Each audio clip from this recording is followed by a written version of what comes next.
already? Oh, you want to get paid more on the lease? Go over the mic, John.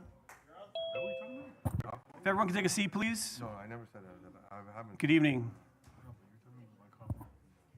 Yeah, I thought you were saying like salary wise. Folks, if we could take a seat, please, we'd appreciate it. We'd like to get started. I'd ask before we start, welcome. If you could all silence or turn off your cell phones, we'd greatly appreciate it. Madam City Clerk, you good?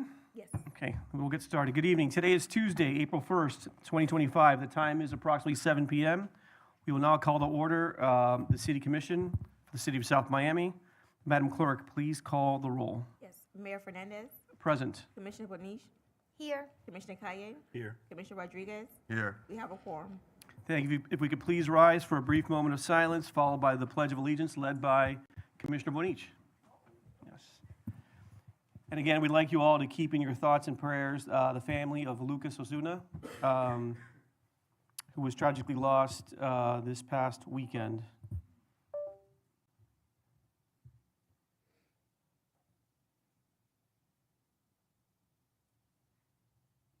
Madam Commissioner. I pledge allegiance To the flag of the United States of America and to the republic for which it stands, one nation, under God, indivisible, with liberty and justice for all. Please be seated. Madam Clerk, we have a couple presentations this evening, correct? Yes. We have If you could read item E2 for the record. Yes. Cure Cystic Fibrosis Kickball Tournament Trophy Presentation. Jerry Sarkerman, co-founder, Cure CF Miami. Mr. Sockerman, welcome back. Floor is yours. Welcome back. Thank you.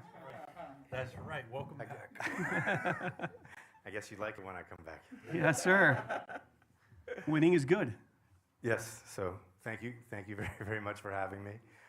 It is my honor, as we did on March 8th when our tournament took place, to present the City of South Miami with both the tournament trophy and our community champion trophy as well. We create a separate bracket for the municipalities, and so the City of South Miami, for the third time in 4 years, and for the second time in the last 3, won both of these trophies, defeating the City of Miami firefighters, the Village of Palmetto Bay, and the Village of Pinecrest Police Department. So congratulations to you all. We can't thank you enough for your support over these years. This year's tournament was our 12th. It takes place at Palmetto Bay Park, and this year we raised over $82,000 thanks to municipalities like yours and the support of those teams, businesses, families, and other sponsors, which we are incredibly proud of, and we can't thank you enough.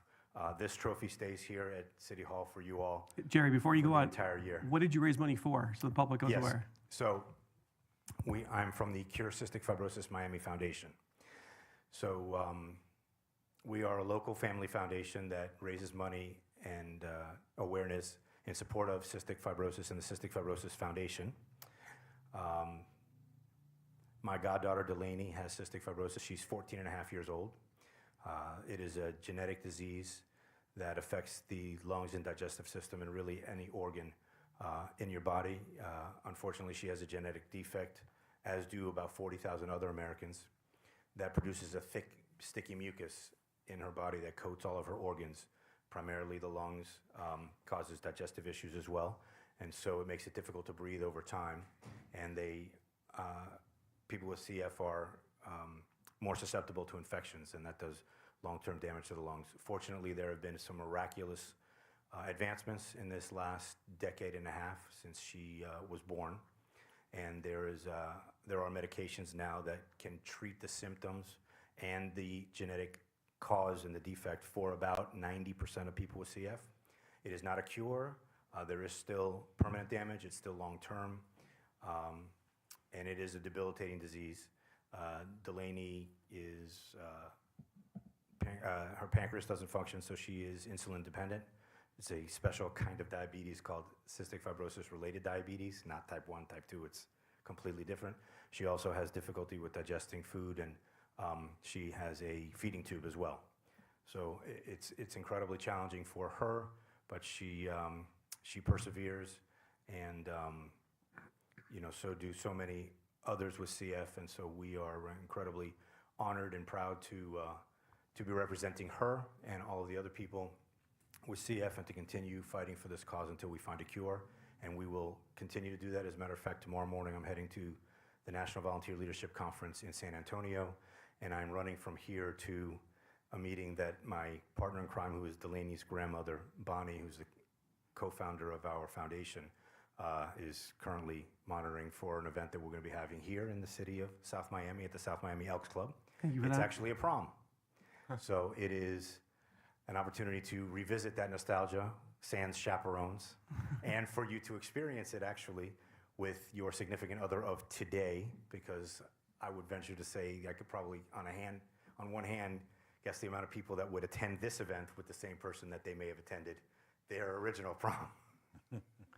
So and the South Miami Elks Club is doing a fabulous job giving us a hand with that. So we are appreciative and honored to be hosting it in your wonderful city.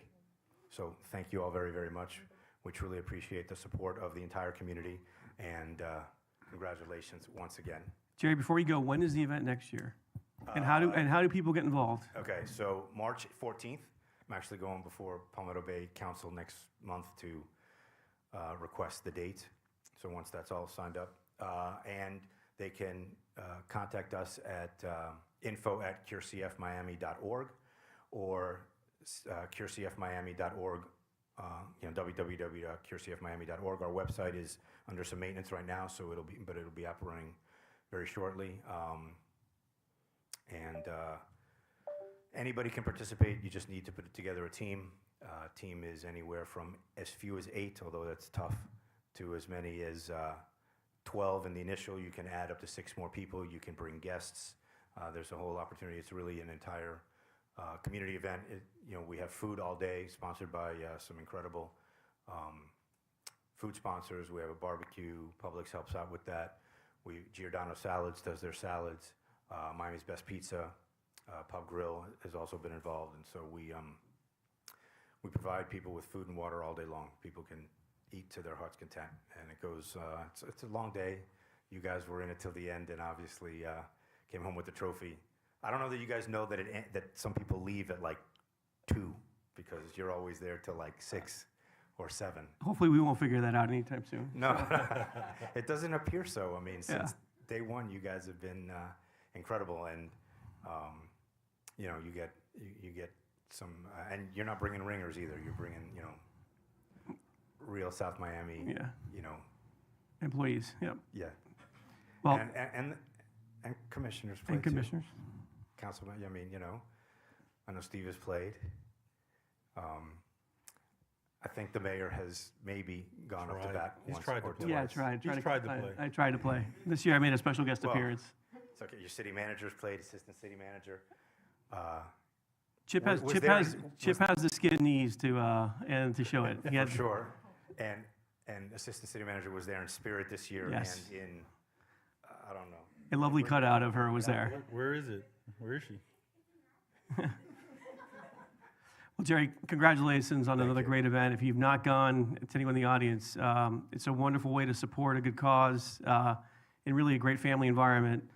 Playing a game that we've all played since we were kids. And it's funny how we take it probably more seriously now as adults than we did when we were kids. But it's a wonderful day. And more importantly, I'd just like to say congratulations to you for your hard work.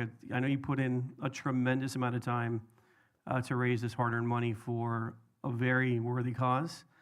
And again, to Brian and Bonnie and Brandy Binker, who are also part of the heart and soul of this organization and have overcome many challenges in their lives, my congratulations to them as well. But with that, why don't you present the trophy to our team captain, Alfredo Riverol, and we can all come down and take a picture. Mr. Mayor, Riverol?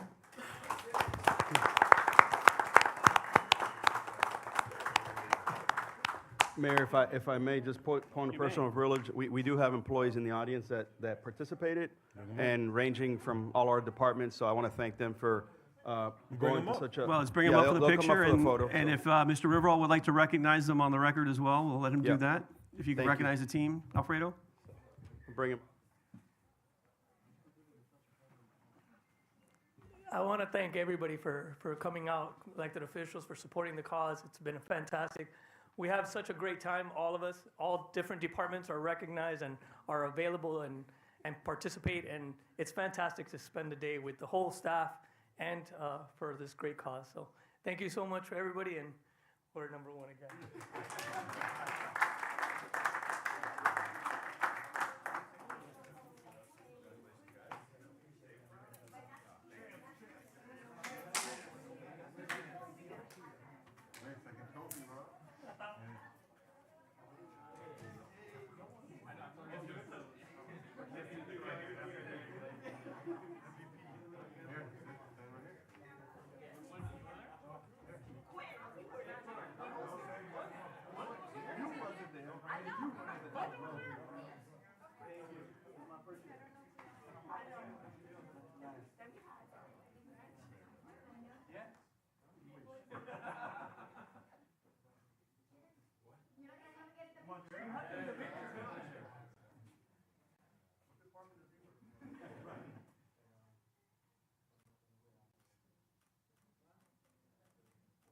Do you want them long ways too?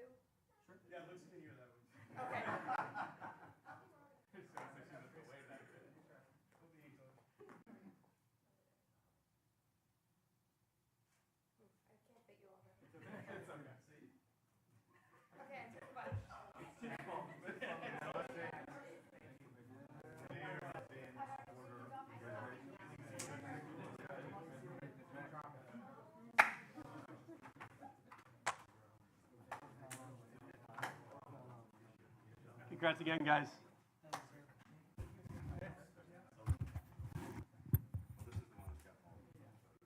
Thanks, Jerry. Thank you, my friend. No, my pleasure, man. It's my honor. So, Bobby, yes, sir. Hi. how, what else people can do to help, donate, website? Yeah, so again, if you haven't checked out, one more time, the website, www.curecfmiami.org. CURE, C as in Charlie, F as in Frank, Miami.org. And like I said, our site is down right now. It'll be up in probably a week or so. and there are a ton of sponsorship opportunities, so please, Yes, if sponsorship you're interested, please get opportunities, involved. And our prom is coming up. Anybody who wants to participate in that as well. I don't know, I can put a phone number in for the record. Does that work? That works. 305-596-3881. 305-596-3881. Call or text. And let's get you with Sam and Brandon. Maybe we can get some information up about the event happening here in South Miami on our social media as well. Okay? Yeah. Jerry, thank you again. Thank you, guys. Have a good evening. Jerry? Congratulations. Okay, if there's no objection, I'd like to skip ahead on tonight's agenda, and maybe we can open up public comment and then take a couple of items where I know there's some action items that are here, people that are here in the audience. So without objection, let's open up public comment at this time. You gonna get the list? Thank you. If there's anyone who's here who'd like to address this commission on any item, please come forward at this time. If you have not registered for public comment, we do have a list at the back of the chambers. You can also sign up here with John at the front.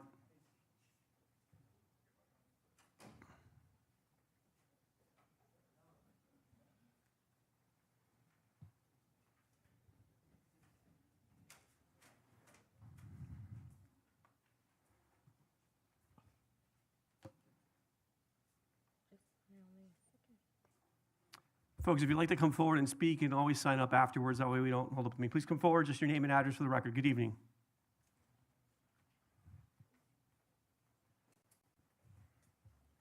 Hello, my name is Jason Lopez. I live at 7730 Southwest 65th Place. I believe that I am here in error tonight. I thought this was a zoning and planning board meeting about the lot on the corner of Manor Lane and 80th Street. But That- since you guys are here, is It's, that it's, on, tonight? it's on the agenda. Oh, fantastic. If you'd like to speak when the item is called up, we can recognize at the time as well. Are they going to give their presentation before public comment? No, they are not. It would be after public comment, but we will open up the public hearing on that item as well if you'd like to address us contemporaneously with the item, okay? Anyone else like to come up for public comment? As well as good evening? Good evening. I'm gonna definitely need more than 3 minutes for what I have to discuss tonight. I am tired of y'all costing me money at this point.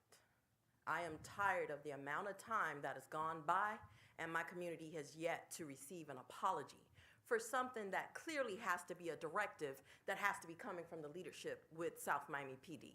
So I'm gonna break down my issues that I have, not only with this department, but with this government at this point, because you guys are failing us. I need to make this very clear, Mr. City Manager. Something has to get done, and it has to get done now. One thing I do not play about is my seed. That's 16 hours and 43 minutes that I put in on that. Yes, a college-educated young lady. I'm a product of this community. And what I will not have is having police now targeting her based on a sign that we asked the previous mayor, I think it was Mayor Stoddard at the time, to stop Larkin Hospital employees and students from taking up all of the parking that was in the Marshall Williamson's area. And so to get waken up for the last 3 weeks in a row on stupidity, that's a direct result of violations that this police department that I already came to you guys and spoke to you about that is still continuing to happen. So explain to me how my daughter can rent a car from Enterprise that is a reputable company, and now all of a sudden, allegedly, the tag is coming back not there. When there was no reason for her to be, what was her offense? Being home. Then the story changed, and this is why I recorded. I definitely recorded, and it's out. Got thousands of views at this point. We should be tired of our city being targeted. We should be tired of college-educated people who are actually doing what we raised them to do, which is to be a productive citizen in this community, to get an education, to give back, all of the things that she is actually doing. But instead, what was she? Harassed by the police. And you know what? That encounter, as soon as I came out the door, if they were in such the right, they would have stayed. They would have tried to continue on. If somebody has an unregistered tag, allegedly, like, come on.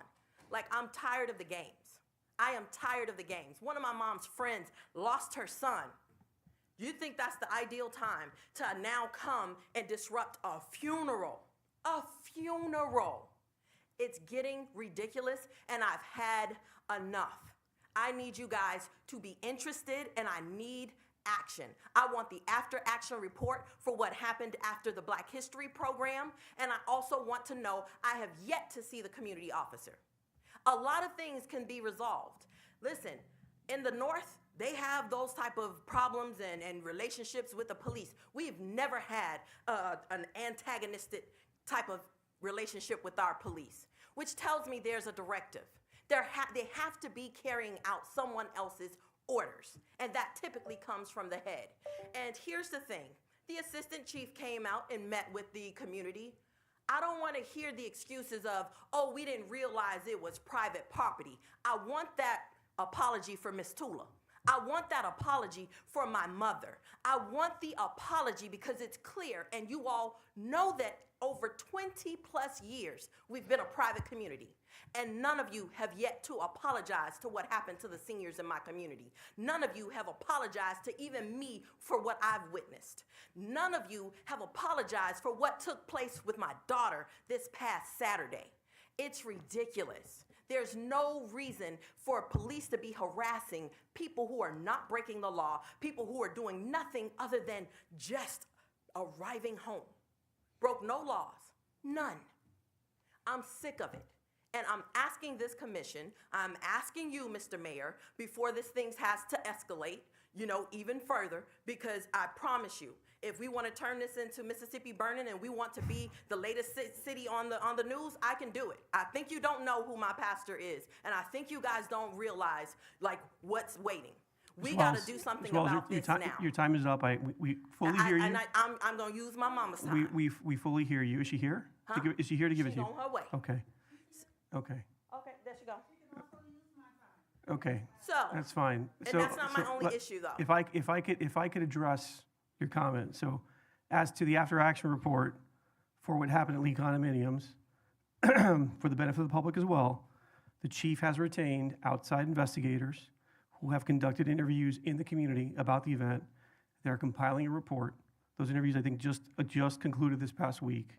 I've been sharing the information as I get updates with Mr. Ford at the NAACP, so he's aware. We will be providing a copy of that report to the public. If an apology is owed, we are going to provide it.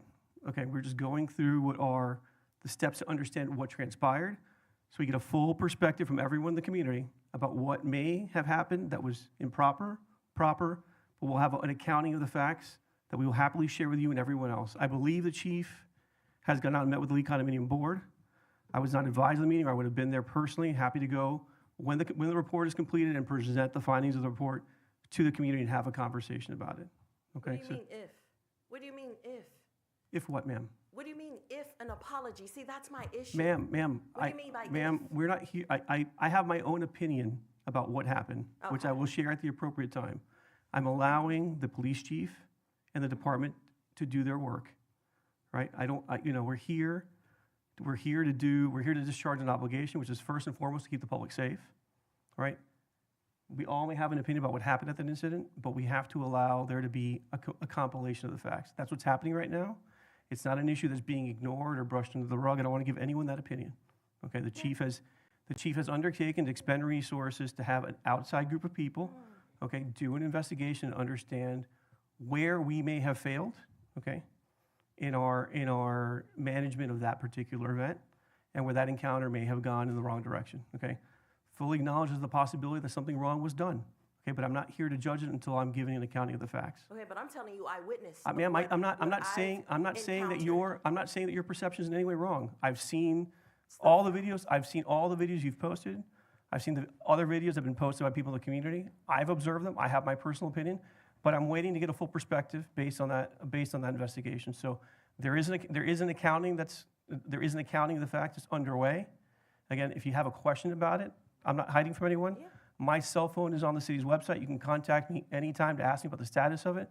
And when the report becomes available, it'll be made widely available to the public so everyone can digest it, criticize it, confirm it, and we will take, as a body, the appropriate action at the time. And it may include an apology. Yes, ma'am. Yeah, I definitely Okay. want one for Okay. myself, my mother, Miss Tula, and all of those residents that were there We- that were told to go into their homes unjustly. We No one has a right to do We that. understand. My other issue, see, here's something that is very clear to me, is when there's smoke, there's usually fire somewhere around the premises. I'm trying to understand what is the purpose specifically, and I want answers to this question. What is the purpose of us trying to now change the zoning across the city, citywide, as you brought up, Mr. Rodriguez, that hasn't passed yet, but you guys seem to be gung-ho on this. I'm trying to understand what is wrong with our current zoning and the legislation and everything that we have, taking place as is. Why do we want to do a citywide thing if there's no intent to get rid of those, houses that are on 64th Street? Because something in my instincts is telling me, if you're going through all of this, there has to be a purpose. And no one has told me one good reason as to why you're attempting to do that. And the last thing is I want to understand, why are we even considering trying to turn the Marshall Williamson's area into a concrete jungle? That was not the purpose of what that land was given for. And I want to understand why you all are specifically targeting this specific area. I want answers, and Ma'am. I want them soon. Ma'am, as you know, because I think you were here when we announced that we're having a community meeting. For those who do not know, it's this Thursday evening, April 3rd, at the Bethel Gibson Center at 6 p.m. We have, as we said we would, we put out a community survey, which is being compiled right now, to understand what the community wants us to do with, I believe you're referring to the mango lots? Yes. Okay, correct. So as we've shared before, I believe you were here, the CRA, which is now extinct, had a plan to develop a portion of those lots for affordable housing. We all recognize that the situation may have changed. We were advancing a plan to preserve a portion of that lot as a park, where we've decided to honor the first African-American mayor in the history of the city, which was Dr. Anna Price. That has been approved, so a portion of the lot will remain a park. The question is what happens with the rest we've put to the community, and I think I speak for all of us when I say we will be guided by the community's feedback. So if you'd like to participate this Thursday at 6 o'clock at the Bethel Gibson Center. Please come out. You can share your opinion as to what you'd like to see happen with that piece of property in the community. The prior desire of the community, as we understand it, memorialized in the CRA plan, was to redevelop a portion of that lot for affordable housing, okay? That is what's under question. Do we preserve it as a public space, as a passive park, or do we develop a portion of it consistent with the CRA plan? And that's what we're hoping to hear from the community in terms of what their preferences are, so we can move forward concurrent with the wishes of the community. Okay. Okay. Now, I just need you to know, I was left out of that investigation with whoever y'all hired. Yes, Mr. Rodriguez, you're recognized. Chantal, in reference to the mother who lost her son this weekend, I was with her today. I was not aware of that situation, as she just told me today. You know, again, from offering the condolences, I gave her my business card. I told her, this is my number, email me. She informed me of what happened with those officers parking in front of her house. We've had a crazy day. We've been here since 4 o'clock. I haven't had a chance to update them and speak to our police chief, but I am aware of it. And I did say I apologize for the inconvenience that her and her family had to go through on this Saturday while she was mourning the death of her son. So I do want to make it clear that I tried to address it, and I'm sure they will just as well once they understand what happened. First I hear of it, so thank you. Yeah. Okay. Further public comment. We have on the list Mr. Levi Kelly. You're recognized, sir. Again, if anyone else would like to speak, please go ahead and register with John here at the front. Thank you.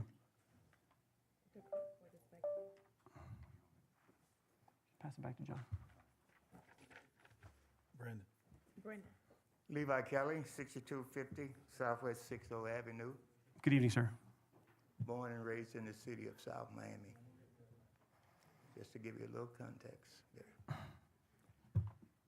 As of right now, I think from an individual standpoint, I would like to lower the temperature as we discuss some important issues that we have to deal with.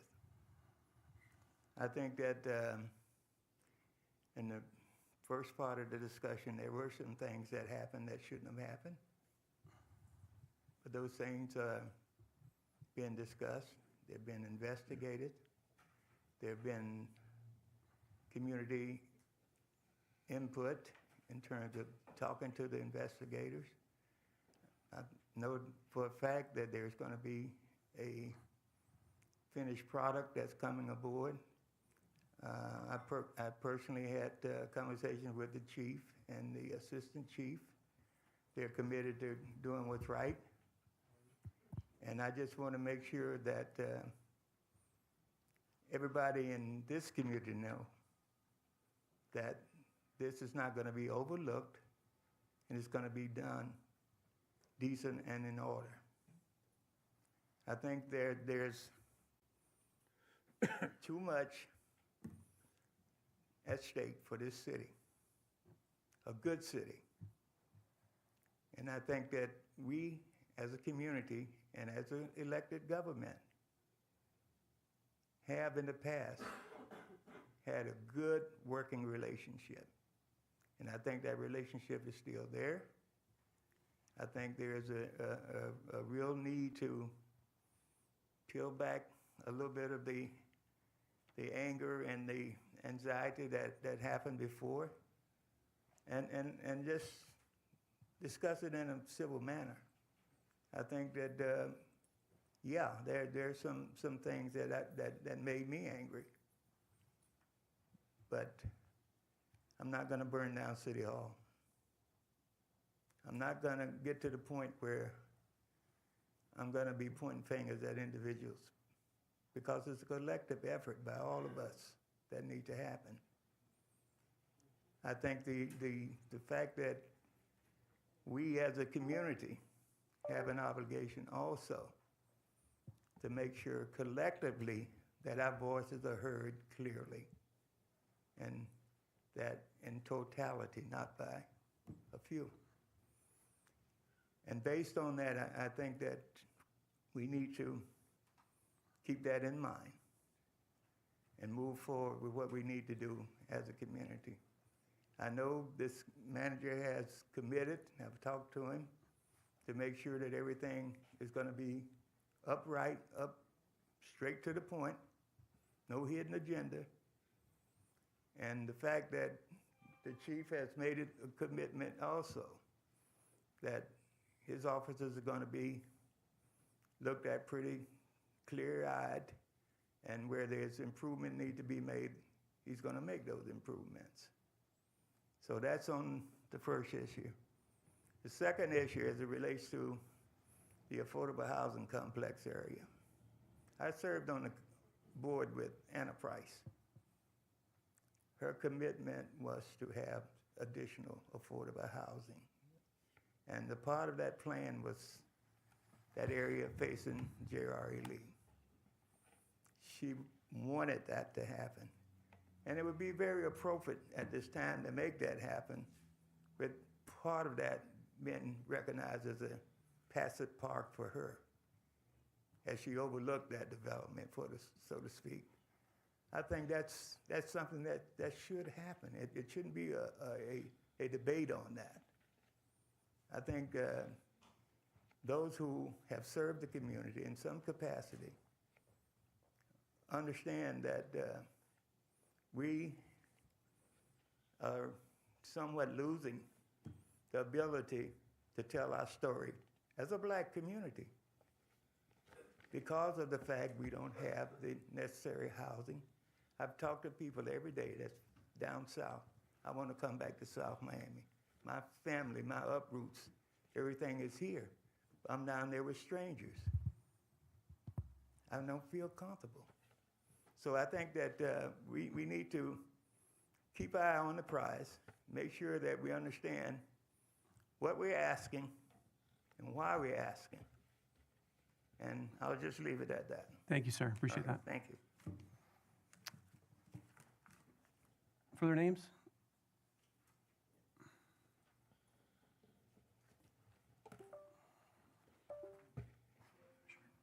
Thank you. Ms. Fisher, you're recognized. Good evening. Good evening, Mayor. Good evening, Commission, and good evening, staff and fellow residents, citizens, I should say. So good to be here tonight. The reason I'm here is that I want to make sure that everyone who lives in the Marshall-Williamson community, and even the rest of the city who may be very interested in this situation with the new project, that they be given a very good opportunity and a thorough enough Ms. opportunity. Fisher, just to clarify for the benefit of us and everyone else, which project are you referring to? I'm referring to a project that's being proposed on facing Southwest 64th Street, a 1-acre project adjacent to the Marshall-Williamson lot. I'm sorry, the Mango lot. The Mango lot. In my mind, Yes, I think of okay. it as a Marshall-Williamson site. Thank you, Because okay. I know the history. Appreciate it, thank you. Okay. Sorry. Okay, so that's the project, and I was invited when I came here to the beautiful event for Martin Luther King Day. A young lady at the end, a young lady invited me to come and attend a meeting called a CAC. She didn't tell me what the name of it was. She said, come and attend our meeting, you should go, in the senior center on the third Wednesday of every month. So I went to the last meeting. I was very happy that I did. I learned a lot. I learned that it's the CAC.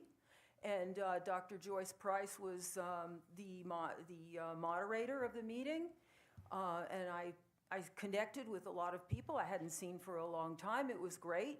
And I want to make sure that everyone gets proper notice, and there's like a charrette. I know there's a meeting this Thursday, but when this project actually comes before the commission, and everyone is hearing about all the legalities of it. Is there going to be a land use change? Are they going to get variances? Are they applying for variances? When they get into all those legal details, I want the citizens to have a great opportunity to express any concerns that they may have. And I think we need something like a workshop with the commission, or you could call it a charrette, a workshop, whatever, but something more than this that is only 3 minutes. because I spoke to a citizen over there, very close to very, very close, right in that immediate neighborhood. And she talked my ear off for about at least an hour, and she's a brilliant woman. I had to listen to everything she said. I said, I got to get to the commission meeting. I've got to speak at public remarks because you have too much to say in 3 minutes. So I just wanted you to know that. So, and also, it wouldn't hurt, you could call it a town hall. Maybe we should start having town halls here. It would be a very positive thing for the city. And that's all I have to say. Thank you so much. Thank you. And again, you may have missed it because I think you arrived a little bit late, but we've taken your advice. And so there is a town hall on that very lot Thursday evening at 6 o'clock at the Gibson Center.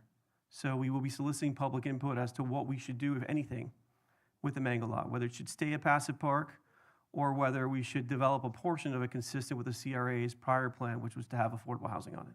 And that will be in the community center. Correct, yes, ma'am. 6 o'clock this Thursday. I'll be there. Look forward to seeing you. Okay, thank you. Ms. Ashante Smith. Good evening.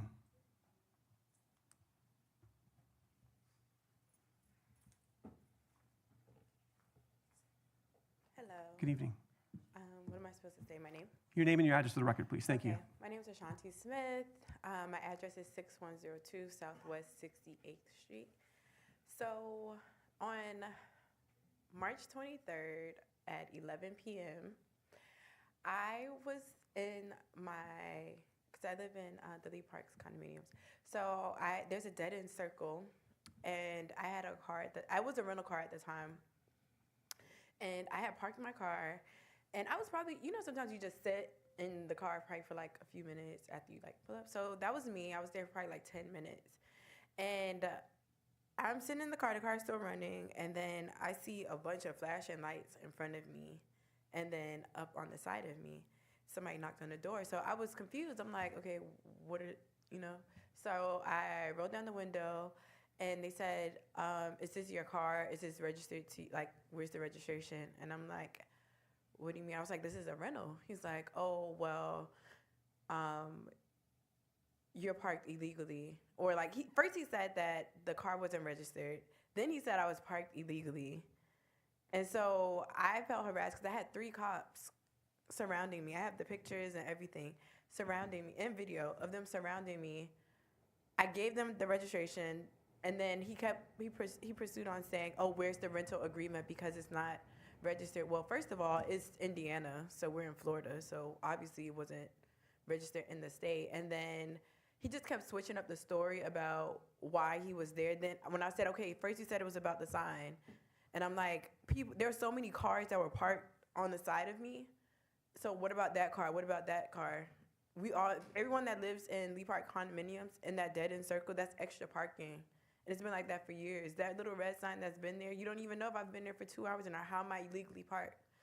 And you see that my address says what it is on the ID, and they were just giving attitude. I have their, I also have their card numbers as well, if you want to write it down. Yeah, so I think I saw the video posted on Facebook. Yeah. And if I'm not mistaken, I sent it to you, Chief, correct? And I believe you reviewed the body cam footage, and I believe if you want to share what the origin of the call was, if it's helpful. Ms. Smith, do you understand what the background was and how they ended up interacting with you? Because I don't believe it was targeted at you. It was unrelated instance. So if you could so we can get this out on the record, if you just yield the microphone to the chief, and we'll bring you back up with some more time. Chief, go ahead. So the original call was a robbery call. The officers were in the area looking for a robbery suspect. From my understanding at this point, the officers encountered a vehicle, assuming that it's her vehicle that she was renting. It was parked under a restricted parking sign. The officers ran the tag on the vehicle. The vehicle did not come back on file. The officers investigated the driver of the vehicle, who was parked in a restricted parking spot in the cul-de-sac. They identified themselves. She identified herself. She provided the rental information to the vehicle. The officers let her go. The encounter was cordial. Sir, before you go, just to ask this question. So from her perspective, I can understand that having 3 officers respond to that call, to what seems to be a parking enforcement matter, would be atypical, correct? If it were just about the parking enforcement issue? Yes, sir. Okay. But if it's a call related to a robbery, is it atypical for 3 officers to arrive in support of an officer trying to identify the vehicle? It wasn't necessarily identifying the vehicle, they were actually looking for a known person. Correct, but they found, who left the area. did the vehicle match, did the vehicle match the description of the vehicle that was used in the robbery? There was no vehicle mentioned in the robbery. The officers were there looking for an individual on foot in the area, encountered the vehicle that was running, ran the tag on that vehicle. Unbeknownst to them, she was occupying said vehicle in a restricted parking spot. So they investigated that and moved on from there, so. Okay. I think it warrants us having a conversation offline so we can kind of explain what the, Absolutely, sir. what I the think so. standard operating procedure is, because I'm happy to again, share the body-worn camera with them so they can see it from their perspective, from the officer's perspective as well. okay. Ms. Smith, you're recognized again. I would like to say to please get the story straight, because you're saying it's a robbery, then you're saying restricted. The thing says 2 hours. I only been there for 2 minutes. So how is it restricted? How is it restricted? And there were 3 other cars that were parked right there. And then my neighbors, they parked right on the, so how is it restricted? I've seen the parking enforcements come to that dead-end circle millions of times, and not one has everybody gotten a ticket. You don't even know how long I was sitting Ma'am, there. I think, again, I'm just trying to distill the information I'm hearing from everyone, because I saw the video posted online. It seems that what tripped the interaction with you was the fact that they observed a car that was legally parked and they ran the tag, and the tag did not register on their system. How is And it that's what illegally parked? Where they weren't even there for 2 hours Ma'am, to I- even know the time was running illegal. How's Again- illegal? So if it's illegal, then why is it still available for people to park there? The sign literally says 2 hours. I wasn't even there for even an hour, not even 15 minutes. Understood. Okay, let me rephrase my statement. Okay. So you happened to be at the location, they ran, what tripped, I think, the further engagement was the fact that when they observed the car running in an area they were looking for a suspect, they ran the tag, and the tag came back unregistered, right? Which would led to them interacting with you. So, again, it's an unfortunate circumstance, and, it's not fun to have lights shown into an adjoining home or into your car. My house is on a watch order because I'm an elected official, and I hate when they drive by and they flash their lights through, and it comes through my glass panel. But I know they're doing it because it's just part of their typical protocol. So I don't think it was a targeted event to you. I would invite you to have further conversation with the chief, so you can get all the facts that you like. If you're not satisfied from that conversation, what I would ask is you can contact any one of us. My cell phone's on the city's website. I'm happy to follow up if you're not satisfied. Okay. So if I'm not satisfied, what happened? You can file a complaint, and that complaint will be investigated, and it'll be of record, and the chief will take whatever action he deems is fit based on his review of the record. Okay. Thank you. Thank you. Okay, Ms. Tiffany Irving.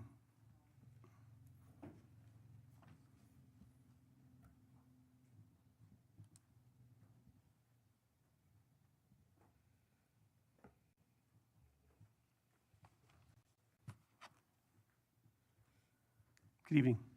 Greetings, elected officials. I'm here on behalf of Ashante and Shanti.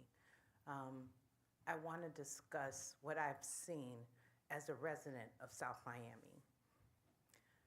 While we appreciate development and growth, we also understand regentrification.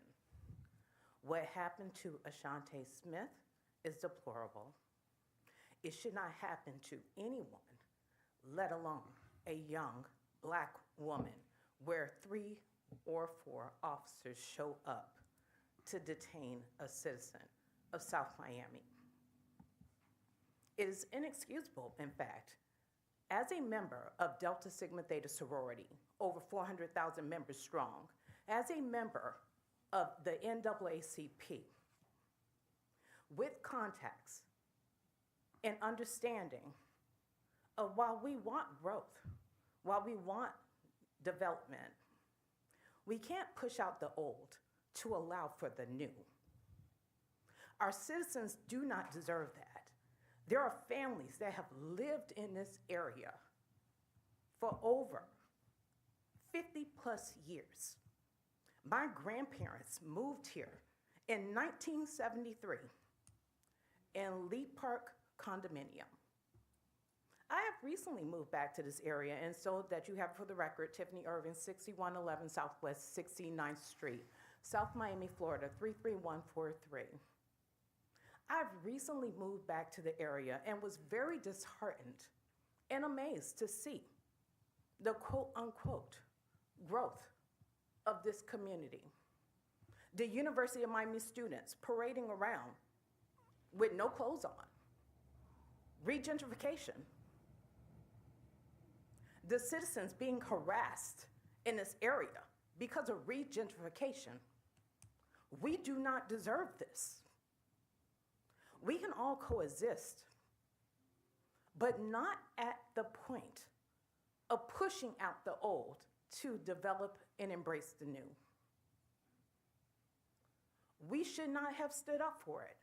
I remember at GRA Lee Community Center, we used to link up bikes and skates and skate through what we called the creek. Now I see advocates, new citizens playing tennis, overdeveloped by what was a senior citizen community. Individuals sitting in a park and being told they have to leave because they don't belong there. Who says?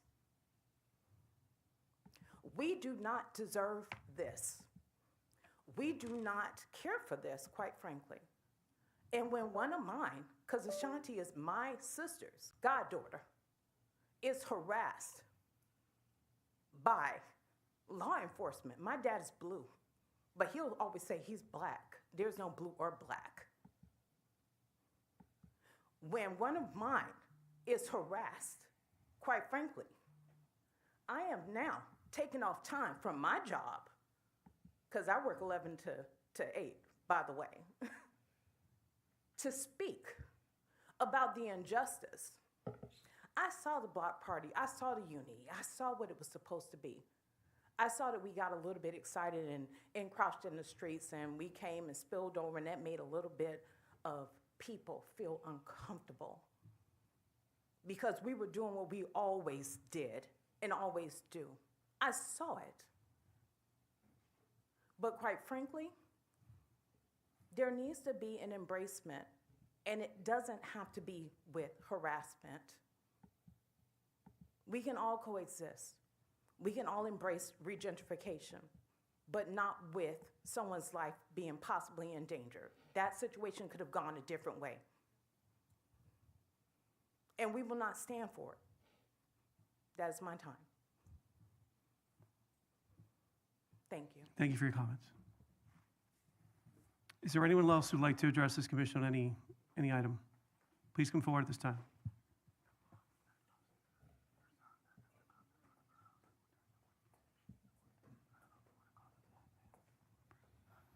Mr. McCants, good evening. Good evening, everybody. James McCants, 6210 Southwest 63rd Terrace. I was sitting back there and I was saddened. I have to learn about the incidents. Where's Shantae? From Shantae in the back of what happened. The chief did call. We have a very good relationship with the police department. And we did speak to some investigators and was pleased with that. We gave our recommendation of what we saw to them. And I look forward to sharing this with our community here in that. So I'm not going to speak to that case. Okay, I didn't see the film, but I was told by the chief that some things need to change. Now, with the Unity Festival, we saw film that had to be discussed. So that report will come to you guys, and I think working together, we can make a positive change for next year. I think that we should be on a better speaking term with the police to iron out these things and mistakes. And sometimes with the young officers that are not familiar, we need to deal with that in a different manner. And I'm going to stop it there because I can go with, I can go on with that, I'm gonna stop it there, but I wanna go to the apartments for Marshall Williamson apartment. Over 23 years with the CRA.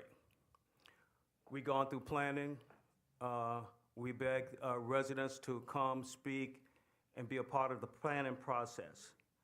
We saw businesses go, we heard of businesses go, we saw apartments torn down, we saw shotgun homes torn down. In my office personally, before the CRA was stopped, I had numerous of folks coming to me wanting to move back to South Miami for whatever reason they left. So part of the strategy and the planning was to always use the back portion of Marshall Williamson's property to try to bring back folks. The original part of that was to be connected to the original Madison Square project. That's why we bought that as an agency.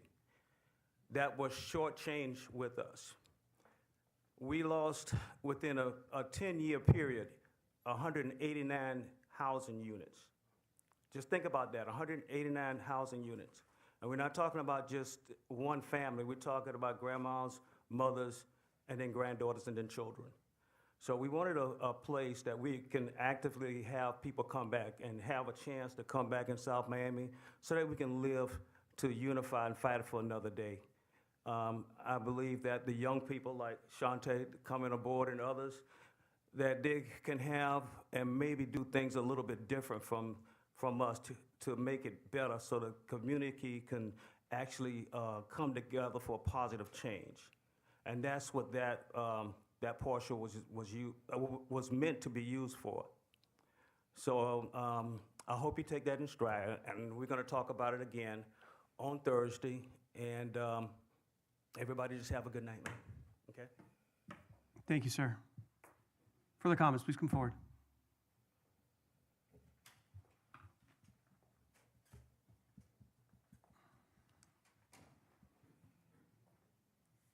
Good evening. My name is Terry Vickers, 6104 Southwest 68th Street, Miami, Florida, 33143.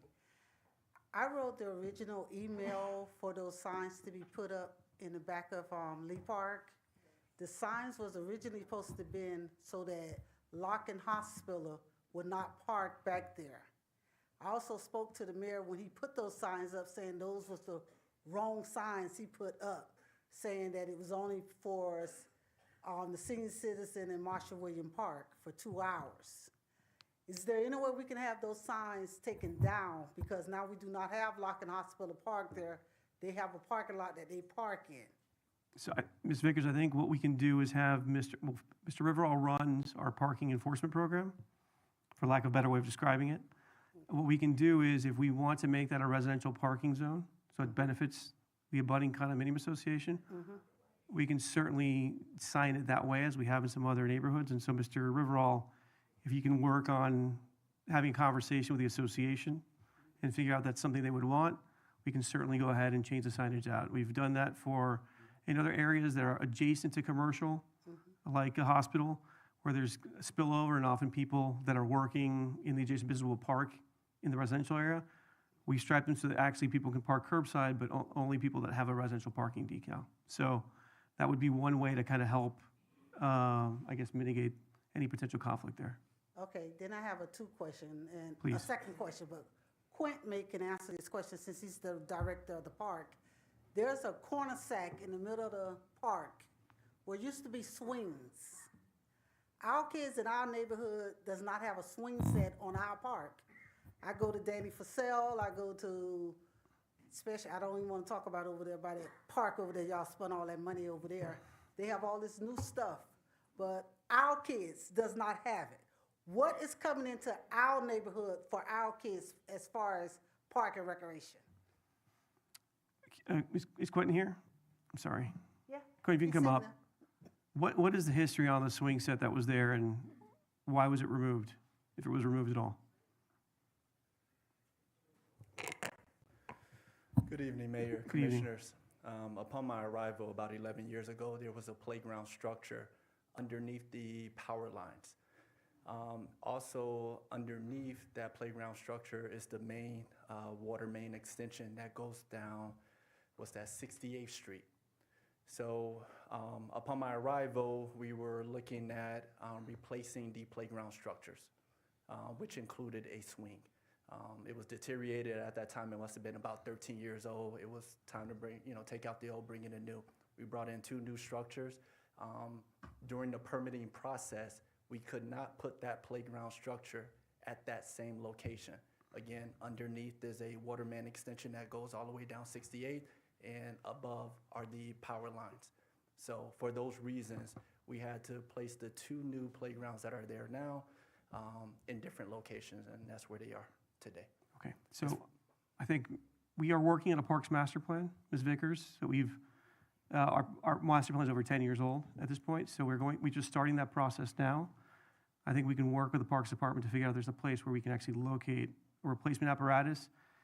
If you think it's worth having a conversation with some of the adjacent communities to figure out what they would want, we can kind of repeat the exercise cue that we're doing right now around the mango lots and kind of figure out what people would want to see and what kind of ages we need to service. Because I was speaking personally, Dante Facello's got a new swing set, but I will tell you for kids that are a little bit older than 9 years old, what we had there before was fantastic. What we have there today doesn't engage older kids.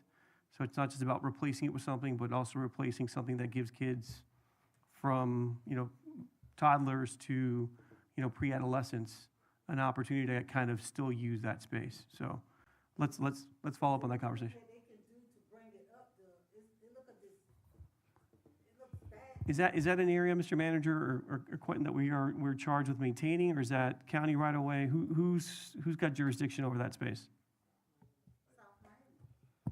What are you talking about, Marshall? The area, it's basically the cul-de-sac where there's not a through street. It's basically where the street's impeded. So,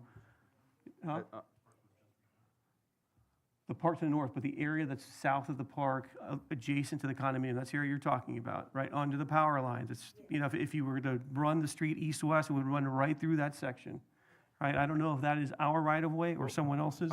I will walk it tomorrow with the park director.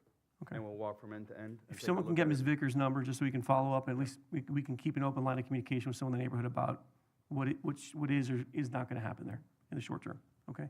Ma'am, floor is yours again. Did you have anything else you wanted to add?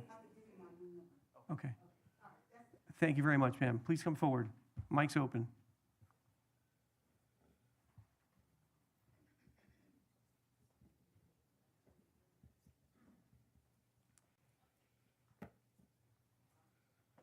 Good evening. Good evening. My name is Faye Vickers. I'm the older sister. I've been listening to things that has happening, and I want to say Shantae. What's your daughter's name? Shantae. This situation, I don't understand how when we come down and we do something, then it changes, because as Terry said, she's the one that did the email for that sign. Miss Scott was the manager in Lee Park for years. She explained to me on her retiring that area where we park at, because I'm her neighbor, that area, the city knows that we are allowed to park there, that it has not been a problem. People have been parking there. I park there every night. So I don't understand why I heard what the chief said, or the captain, but why harass a young female like they did that night? When I could see the lights from my window. When I saw all of this going on, I'm thinking that they're after somebody, and I grabbed my phone and her mother's on live, and I'm looking at what's going on, and I couldn't believe it. So we said in the last meeting that some of these police officers need training. They need to know history of what's going on in South Miami before they attack. What if they'd have shot her or something, thinking that she's somebody else in that car? She lived right there. I mean, she's in and out. Every police should know her. The police sit there at night. Why would they have to do something like that to her? Secondly, with the park thing with Quentin, I spoke to him a year ago about that. Because of that open space there, it allows for other people to be out there that don't live in Lee Park with their dogs and their animals. And our kids, when they go out and play, they're stepping on dog poop and everything in their shoes and things. He explained to me the easement, but what I tried to explain to him is that that street used to go all the way through. When Lee Park was built, 68th Street went all the way through. The park came later. So Ms. Vickers, do you know why the street was closed? I'm just curious if you have that history, or Mr. the park was McCants. built. For the, it was built, Right. it was built to extend the park, or No, just? the park wasn't there. The park came after Lee Park was built. The condominiums was built. Then the park, so when they built the park, that's when they did the cul-de-sac and. And they closed that portion of the street? Right, Okay. right. So, and my question to Quentin, last year, if you remember, we met at when they put the statue up for Mr. Williamson, Marsha yeah. Williamson. Yep. And I said that to him then, that our kids run around because they don't have anything to play. It's a area for the younger kids, but what residents have done is taken that area where they removed the swing sets from and made that a dog area. So I have emails from him telling me where the dog park is. I'm not interested in a dog park. I'm interested in a place for our kids to Understand. play. And I understand about easements and how far you have to be away from an easement, but it should be a way that the park department could put something there for the kids so that it could be enough space between the easements. I know some easements you have to be 7 feet and away and everything. I worked for the county in the building department for 32 years, so I know that there's ways around that if you have to put something smaller or whatever. So nothing has been done in over a year, and our kids have to go to the bigger park. When they get to the bigger park, they're met with, oh, you can't play here, this is going on here. They're bringing other people in, so they charge $1 to get into the gym to play. So you're just running our kids away everywhere they go, and where they should have somewhere to play, they don't, because it's been removed. And he was supposed to send me the survey showing the easement. I never got it. I've gotten letters about they put up dog signs and everything. I'm not interested in that. We need, it's a park, Marsha Williamson gave it to the community for a park. Then we should have something, if we have to redesign it or whatever, so that the smaller kids have one side and the larger kids have a side. I don't see why that's such a big problem. Doesn't sound like it. We can get it fixed. It should Now, be. now that we know that's an issue, we'll Thank you. get it taken care of. Thank you. And then on the issue with, I guess when you said you had to meet with the police chief about the incident with Ms. Wells, it shouldn't be an issue. They should know what they're doing. Yeah, but I think just on that issue, again, No, sir. to Ms. Smith, I mean, I'll apologize. I I don't think the intent was to harass you if that's how it came off. I read the video. I believe from what I've observed. Yeah, there's they some were- people that should be harassed. they were- They're they not were- being harassed. they were- So they a were resp- resident is being harassed. They were responding to Sir. they were responding to a call, and they identified an unidentified vehicle, and that led to the interaction. I think what I'm hearing though is that we need to have, and I know Mr. Ford is in the back. I think we need to kind of figure out, and we'll speak to the chief about some sort of a community conversation that's structured, so we can actually do something. And we have hired 10 new officers in the past year, right? There probably is a good opportunity for some more dialogue, some more integration of both the police department and the community. So we will put our heads together, right? And we'll have a conversation about what we can do to kind of bridge that gap.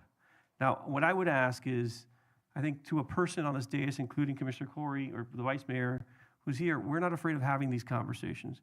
But I certainly would prefer to have them one-on-one to start, as opposed to people, having them here at the dais, because it's very hard to have an earnest conversation and get through our business when the first time we're hearing about something is here. So Okay. I would ask, our numbers, our contact information is available. all of our office numbers are available. Please call us. Sir, I feel the same way. Yeah. As I said to you, I'm the president of the association. Yeah. My door is always open. Correct. The police department brought me signs on a holiday, knocked on my door and delivered signs. So, I mean, they're not afraid. They can come anytime. And I believe the whole community in our association, we welcome it, but we don't want to have closed meetings. We want you all. We had 2 officers. What was the name of the officer? Corbett came and sat in our association meeting in our last meeting, and we didn't scare him or anything. He sat there through the whole meeting. In fact, he knew everybody but me, and I've been there 50 years. So it's not that we're afraid of the police, that we hate the police. It needs to be some communication, okay? And as I said that last year when the shooting, when the gang banging was going on, and I called James McCant, and he was in a meeting here. And when I said that about the shooting, James and this guy came over. They said, how many shots did you hear? I said 3. When they finished, it was about 40 shots. So he stayed out there with us half of the night. We're not afraid. We want to communicate. We want our community to be nice. We want it to be a place where you can walk the sidewalks, the streets, and everything. We want it to look nice, but we don't want to be harassed. We all feel the same way. So we're like minded. Let's have a And I'm conversation. going to hold you to that because Please. you're the mayor. Sure. So I'm looking for that, okay? And I just want us to have the same opportunities as other areas in South Miami. We do as well. And I know I've heard some comments about gentrification. Some of the development, for folks to understand, we don't control, right? The public housing project is one that's beyond our jurisdiction. There's some student housing that's been built on the periphery that I know people commented about. We don't get to say grace over everything. With respect to the Mango lot, which is the subject of the community meeting, what we're trying to do there, if that's the will of the community, is find an opportunity to provide some replacement housing, because Mr. McCants is dogged in trying to remind us of what we've lost in terms of inventory, and that was a place where it was always the intent of the CRA to provide that replacement housing. So we'll have that community conversation Thursday. At the end of the day, if the circumstances have changed and people want us to preserve that as a passive park, we're happy to do what people want. We want people to feel comfortable in their community and see themselves reflected in it, right? Because the African American community is an important part of that history of that neighborhood. And speaking for myself, and I think for my colleagues, we want to do what we can to commemorate it, which is why we started with naming a portion of that park in honor of Dr. Price. So thank you for your comments. If we can, we'll move on. Okay? Thank you. Anyone else who'd like to address this commission? Mr. Ford? Good evening, everyone. Good evening. Harold Ford, 22225 Southwest 112th Place, Miami, Florida, 33170. I come again based on my responses as to what I've seen and heard, and we've met regarding various issues. I just want to put certain things on record, and also those that are in part responsible for the investigation or the review. I want to make sure that this is on their radar, because I'm one of the things I often looked at when I go into situations is what was the catalyst? What was the initiating action that spurred whatever transpired? And even though we've talked about the community meeting and what happened with that whole situation, I've not heard what led to police feeling the need to respond at that particular event. Not that it has to be answered today, but I want to make sure it's a part of the report. Second, as it relates to this young lady and the robbery call, that went out. Did their vehicle fit the description? That's one of the questions that's ringing in the back of my mind. And then the other piece that's most important to me is, did you catch the suspects? I heard nothing. So that is a priority to me. You got dangerous individuals who just committed an act, and our focus, or a certain amount of resources, and I don't know how many resources you had on that particular shift, but a good number was dealing with a situation that I felt was less of a priority than what should have been the priority. So I want to make sure that that stays of focus. As it relates to the housing situation, as you and I talked, affordable housing basically is robbing taxpayers, point blank period. Because developers end up owning the property and doing whatever they want to whomever still getting the tax breaks, they look for the loopholes, and now guess what? Your community is not one level better. So if we're gonna talk about housing, let's talk about affordable home ownership. Let's have that conversation. Unfortunately, I can't make Thursday, but I'll definitely be able to, because I have an NAACP meeting on that evening, so I'm already booked. And last but not least, I want to encourage every person in the sound of my voice and every person that may see this online. If you're having a police interaction at any level, ask for the badge number and the name of that officer. They are required to give it to you.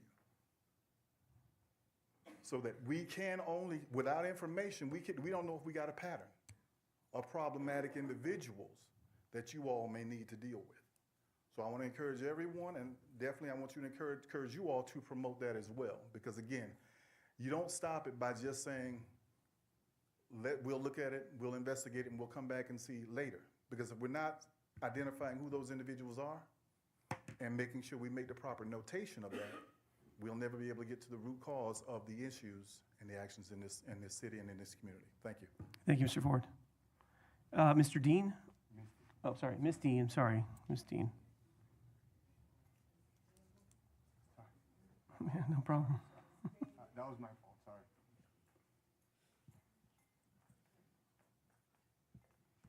Good evening. Good evening, welcome. I'm up here to talk about this weekend.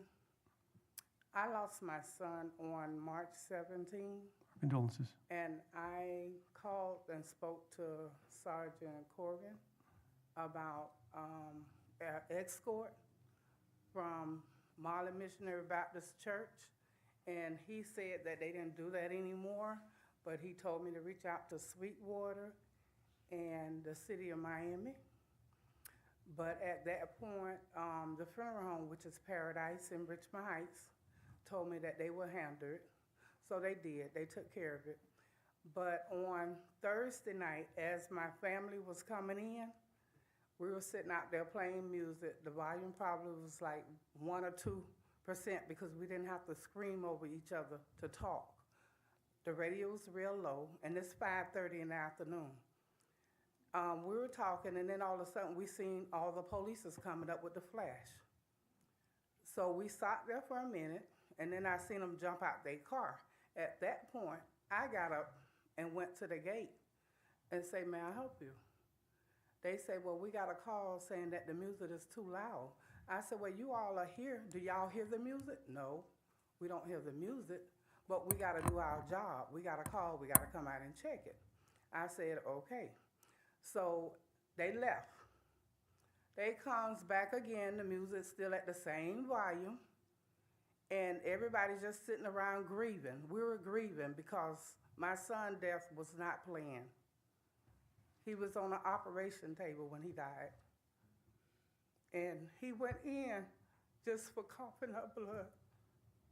So at that point, my whole family was just tore up. So after that day, the next day, they come back again. So I'm like, "Well, what's going on? You can't even grieve in your own neighborhood." We live at my mom's house. We've been there since 1970. And I'm still in South Miami. I'm not at her house, but my house is on 68th Street in my own house.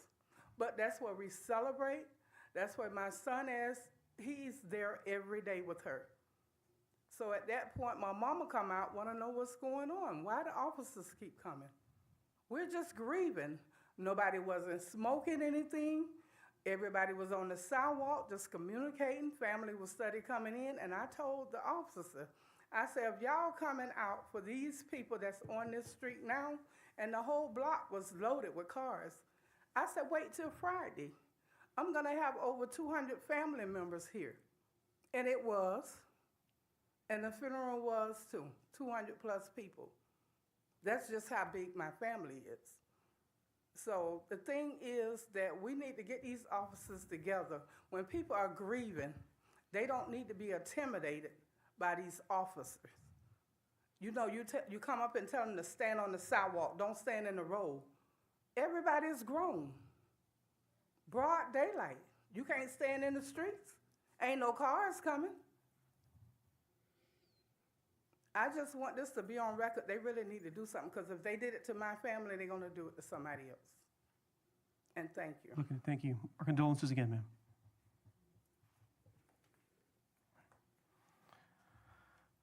Ann Hoffman, I don't know if you've spoken yet.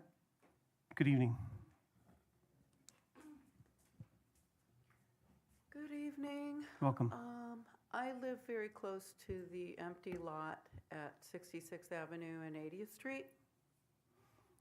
And I understand I couldn't make it the last time, so it's supposed to be addressed at this one, right? Yes, ma'am. Okay. If you'd like to, we're going to have a public hearing in conjunction with that item. I'm going to call it up here fairly shortly. I think there's 2 items where we have applicants here. Okay. So if you'd like to speak when we bring the item up, I'll recognize you at that time, okay? Thank you. And I think I also have Mr. Jason Lopez on the same subject. Yeah, okay, so great. Anyone else in public comment this evening? Seeing no one, yes, ma'am, yes, you're recognized. Hello, Tiffany Irving again, 6111 Southwest 69th Street, South Miami, Florida 33143. I understand that these are public comments for recording and that you are accepting our concerns. Do we evoke Robert's Rules of Order in these meetings? So how do we understand what actions will be presented and moved forward with the commentary that is being provided? I understand that the city manager talked about doing a walkthrough of the park area. How do we know that these actions are going to be acted? So do we need to make a motion from the community perspective to do that?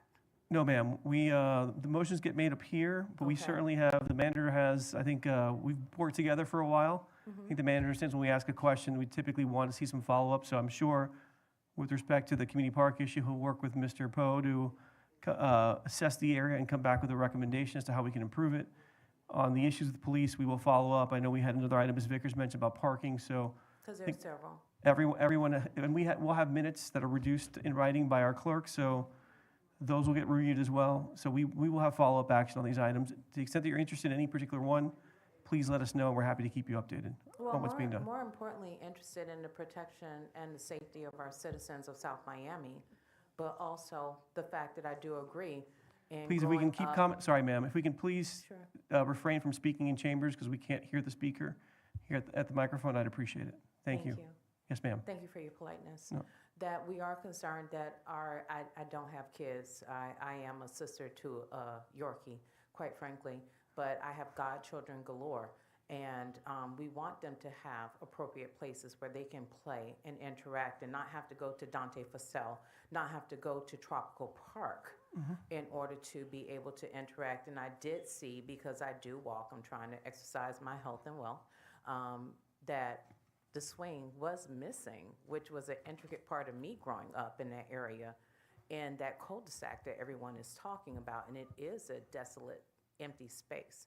And wondering what is going to be done to beautify the area. I see a nice conversion play that's there, but it's the only thing that's there, quite frankly. So my concern is about that as well, but making sure that the citizens of South Miami, long-standing, old and young, are protected and they are being heard, but also wanting to make sure that when we speak in these areas, and it's just not speaking, that we are heard and there are actions that are being presented. And the only way I know that actions are presented is through Robert's Rule of Order and a motion. Yes, sir, you're recognized.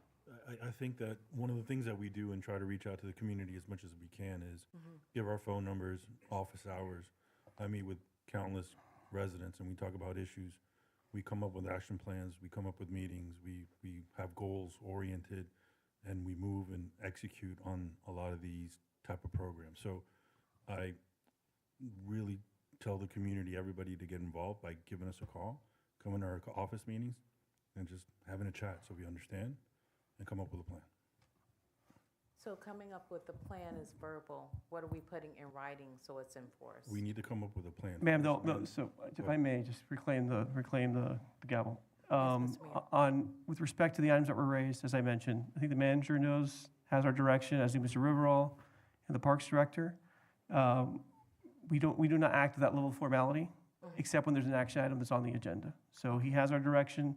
at a future manager's report, which we get every meeting. I'm sure he will update us on the items that were discussed today and how they're being dispensed with. And I have no doubt that all of my colleagues will have an interest in any number of the items that were discussed. I certainly will be following up, as I have with the police chief, on these police items. And, we will ask for individual reports that we can share with the community as well, ma'am. Okay? Okay, Thank you for your time. Let me, okay, Mr. McCanty gotten up, and then I'll recognize you again, Ms. Wells. Yes, sir. Just wanted to make this important announcement. The Marshall Williamson Scholarship is available. It started last week, and the due date is the 25th of this month. The scholarship is for anybody that wants to go to trade school that lives within the city limits or college. And I want people to take advantage of this, please. So it's available right now online, or you can get flyers from the community center. Okay? Thank you for that reminder. Ms. Wells. Evening, my request will be brief. Shantae Wells, 6102 Southwest 68th Street, Marshall Williamson's area. I'd like to go on record and request for you all to remove the signs that you did per our request initially, so that it can be returned to the way that it was prior to them being erected. The problem was solved.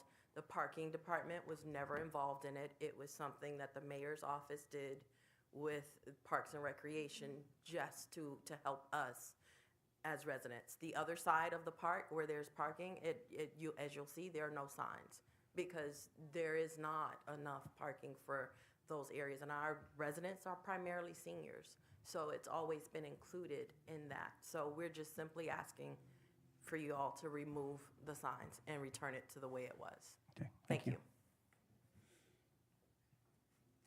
Anyone else who'd like to address this commission? Okay, seeing no one else in the chambers, Madam Clerk, is there anyone online?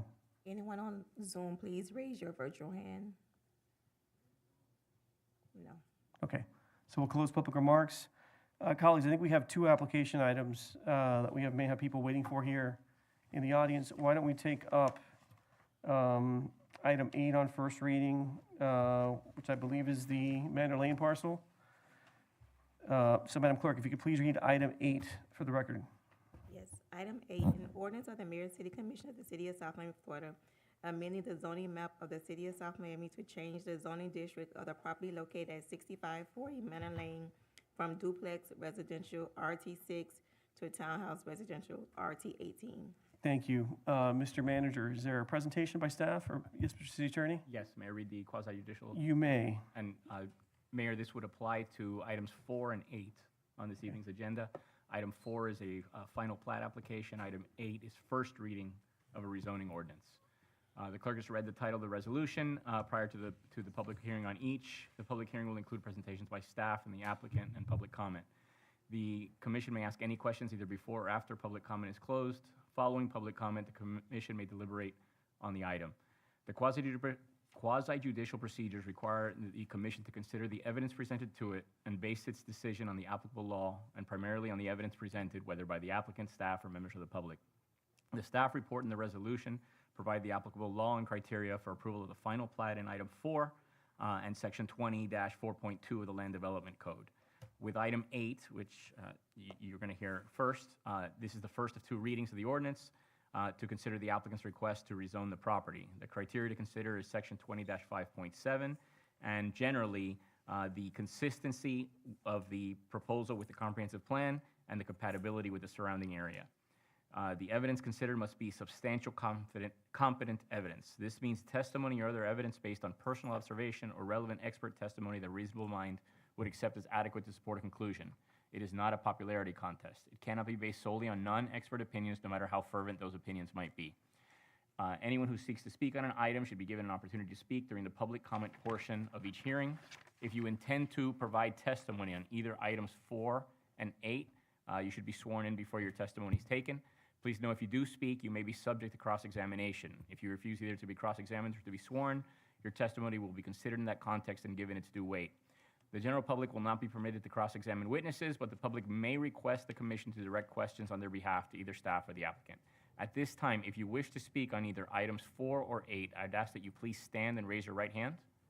Again, so please stand for items 4 and 8 and raise your right hand and be sworn, please. If you intend to speak. Okay. Thank you. Do you swear or affirm to tell the truth, the whole truth, and nothing but the truth? I do. Thank you. Thank you. Please be seated.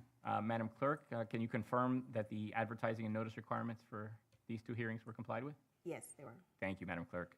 And then last order of business, Mayor and Commissioners, have any of you had any ex parte communications with the applicant or any member of the public, either for or against either item? I've had none. No. Okay, everyone said no. Mayor, thank you very much. Okay, thank you, sir, for that disclosure.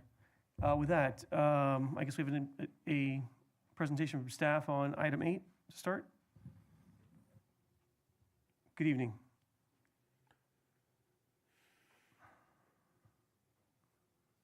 Hi, good evening. My name is Marcus Life with the City of South Miami.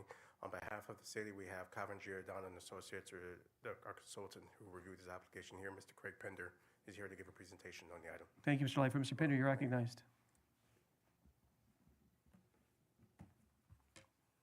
Thank you. Good evening, Mayor and Commissioners. Again, my name is Craig Pender, Senior Planner with Calvin Giordano and Associates. And tonight I will be presenting the application for 6540 Manor Lane with a request to rezone the property. So on your screen now, you can see the location map on the left side of your screen, showing that the property is located next to Southwest 66th Avenue, Southwest 80th Street to the south, and Manor Lane to the north.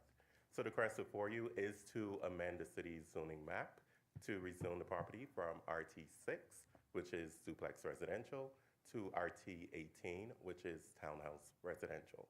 The property is approximately 0.38 acres in size, or just a little bit over a third of an acre, or approximately 16,528 square feet. And the current land use is residential. So on the left of your screen is the existing future land use map showing the existing future land use designation. And on the right of your screen is the zoning district, showing the zoning district map, showing the existing zoning district. So the property is currently, excuse me, the property currently has a future land use designation of townhouse residential. To the north is single family residential. To the south is the Metro Rail right-of-way with Miami-Dade County. To the east is single family residential and the Metro Rail right-of-way. And to the to the west is business office. For the zoning district, as mentioned earlier, it is currently zoned as duplex residential, which is RT6. RS3 is located to the north, which is low density residential. GU, general use, with Miami-Dade County to the south. RS3 and GU to the east. And RO, which is residential office, to the west. So the property had to meet a total of 6 review criteria, which include multiple properties, city-initiated application, intergovernmental notice, rezoning reapplication, application requirements, neighborhood awareness. And the application did meet all of the review criteria. In addition, the application request is consistent with the following comprehensive plan goals, objectives, and policies, including the future land use goal 1, along with the objective 1.1 and policy 1.1.3, future land use goal 6, along with the objective 6.1 and policy 6.1.1, and housing goal 1 and the policy 1.1.1. So for the proposed zoning district, what exactly will it do for the property? How will it affect the property? It will increase the maximum density and the allowable height. So specifically, the density will increase from 6 dwelling units per acre to 18 dwelling units per acre. And what that means for the site is that the potential maximum number of units to be built that can be built on the site will increase from 2 dwelling units to a potential maximum of 6 dwelling units. The applicant has provided a conceptual plan that proposes a total of 6 dwelling units, and I must stress that the plan is conceptual, and it will have to go through the city's design review board prior to building permit approval. So that site plan is not being approved through this action tonight. The maximum allowable height will increase from 25 feet or 2 stories to a maximum of 40 feet or 3 stories.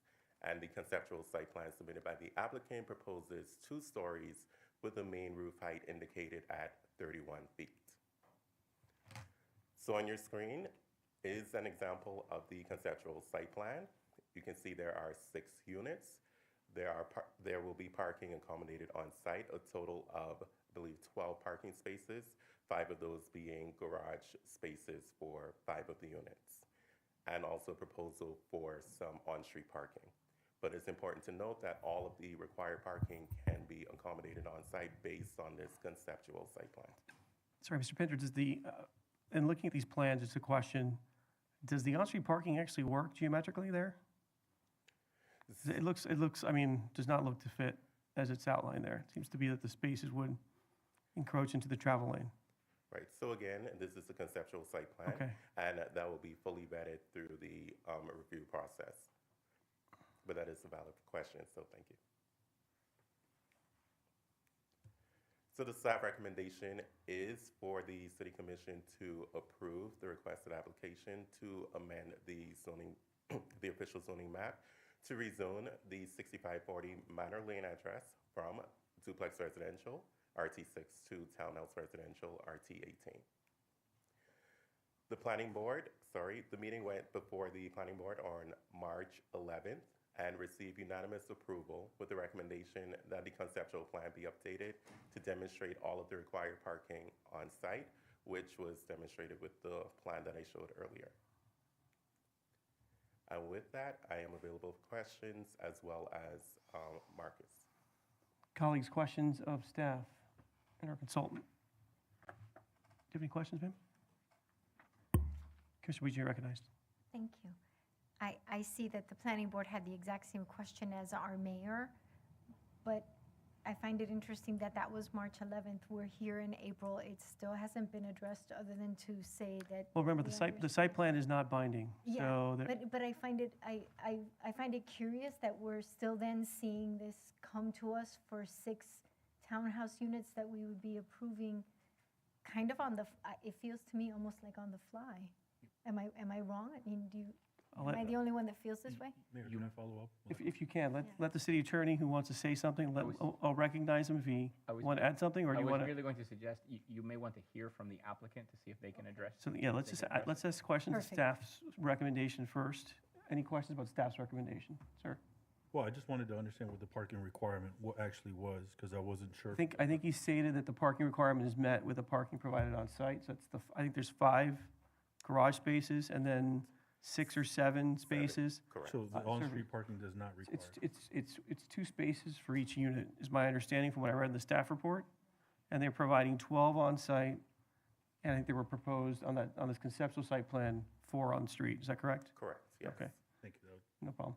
If you could go back in your presentation to the land use criteria used for approval. I think it was the last sheet. I had a question about that. If you can go forward 1 slide. Oh, It's 04, sorry. there you go. Perfect. So how does this particular project advance housing goal number 1? Because that goal speaks to affordable units. Is there representation these units are going to be affordable? So specifically, this is the goal within the comprehensive plan, but it meets the policy below, which is to utilize the future land use plan and zoning map to assure diversity of housing types. So you are getting a townhouse product, which is another housing type within the city. Okay. So specifically for affordable housing, not to my understanding, but it is set up that way to reflect your comprehensive plan on the presentation. Thank you for that. Further questions? Sorry, just to go back on the parking. So it's 2 parking spaces per unit? Correct. So are these 7 parking spaces, I guess I would call the east side of the property?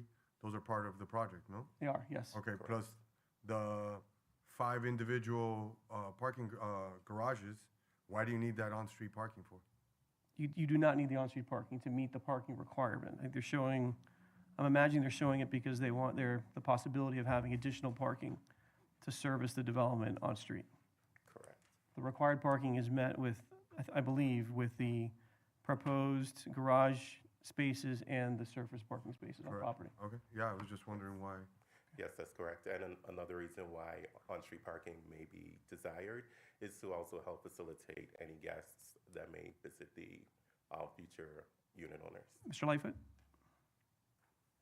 Yes, sir, to answer Commissioner Rodriguez's question, the zoning district for RT 18, when it was amended last year, they added a provision for properties that are 5,000 to 12,000 square feet in site, that they provide on-street parking for accessory dwelling units or location of required spaces. So that could be a reason why there's on-street parking shown in the conceptual plan. I'm sorry, in the conceptual plan, I didn't see any ADUs. Was I mistaken? Well, they may not be there, but that Okay. I understand the explanation. that might be a reason why. Okay, thank you, sir. We'll let them clarify that point, I'm sure. Okay, any further questions of staff? Seeing none, we will hear from the applicant, then we will open up the matter for public hearing, okay? Is there someone here on behalf of the applicant? Good evening. Good evening, and thank you, Mayor, Commission, and staff. My name is Nicholas Font, representative for the applicant, Somi Underline with 6540 Manor Lane. Thank you very much for the presentation. So we are here obviously asking for a rezoning to RT 18 to bring us in line with the long-standing future land use of townhome residential. Our intent is to provide a housing product or a housing product type that is not necessarily in abundance within the city of South Miami. That is our goal here. Regarding the parking and the question that was asked, the intent behind the on-street parking, we were actually under the impression that the city would be looking for that based off the staff recommendation or comments from the planning board. We have offered to provide a covenant regarding the 2 parking spaces per unit on site and remove that on-street parking. Regarding any other design questions, we also Sorry, have- so just to clarify, Mr. Attorney, has a covenant been proffered formally? So it has been, they have been working on a covenant. They have not formally proffered a signed version of it, but I think they intend to speak about it, and we'll have it ready for second reading. I Okay. don't want to speak for them, but Thank you. yes. Okay. The intent was to obviously provide that, especially at the time for obviously site plan approval when we came for that based off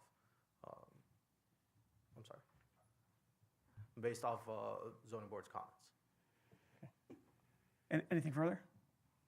Mr. Font? Good evening. Thank you for the opportunity. Javier Font, also Underline. So 2 quick things. The covenant that we will be proffering is to provide at least 2 parking spaces on site per unit, to limit the height of the townhomes to 2 stories as opposed to the 3 stories that's allowed under the current zoning or the RT 18 zoning. And we would be more than happy to proffer that we will not build the parking spaces on street. We do not prefer the parking spaces on street. If you look at the design that we have done, we have purposely tried to create the best street front that we can, right? So we've done the little stoops in front of the townhomes, we've done the little front yard, we're stepping them up 2 or 3 feet just to give it that great feel. So if we could get that area that is shown as parking today as landscaping, we would definitely prefer that. So, and we also think that this plan, having one way in with all the parking sort of behind the units, works a lot better than if you were to have your typical duplex with 3 or 4 cars backing up into the street from the front of the house. So we think that this is a much nicer urban infill than a couple of duplexes would be there.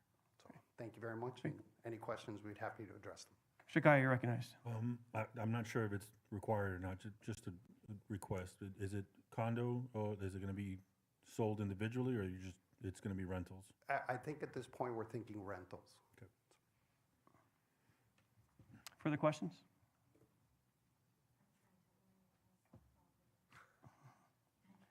Can we help you with that? you want the site plan back on the monitor? If you could please put the site plan back up, John. If you can speak into the microphone, ma'am. Thank you. I appreciate it.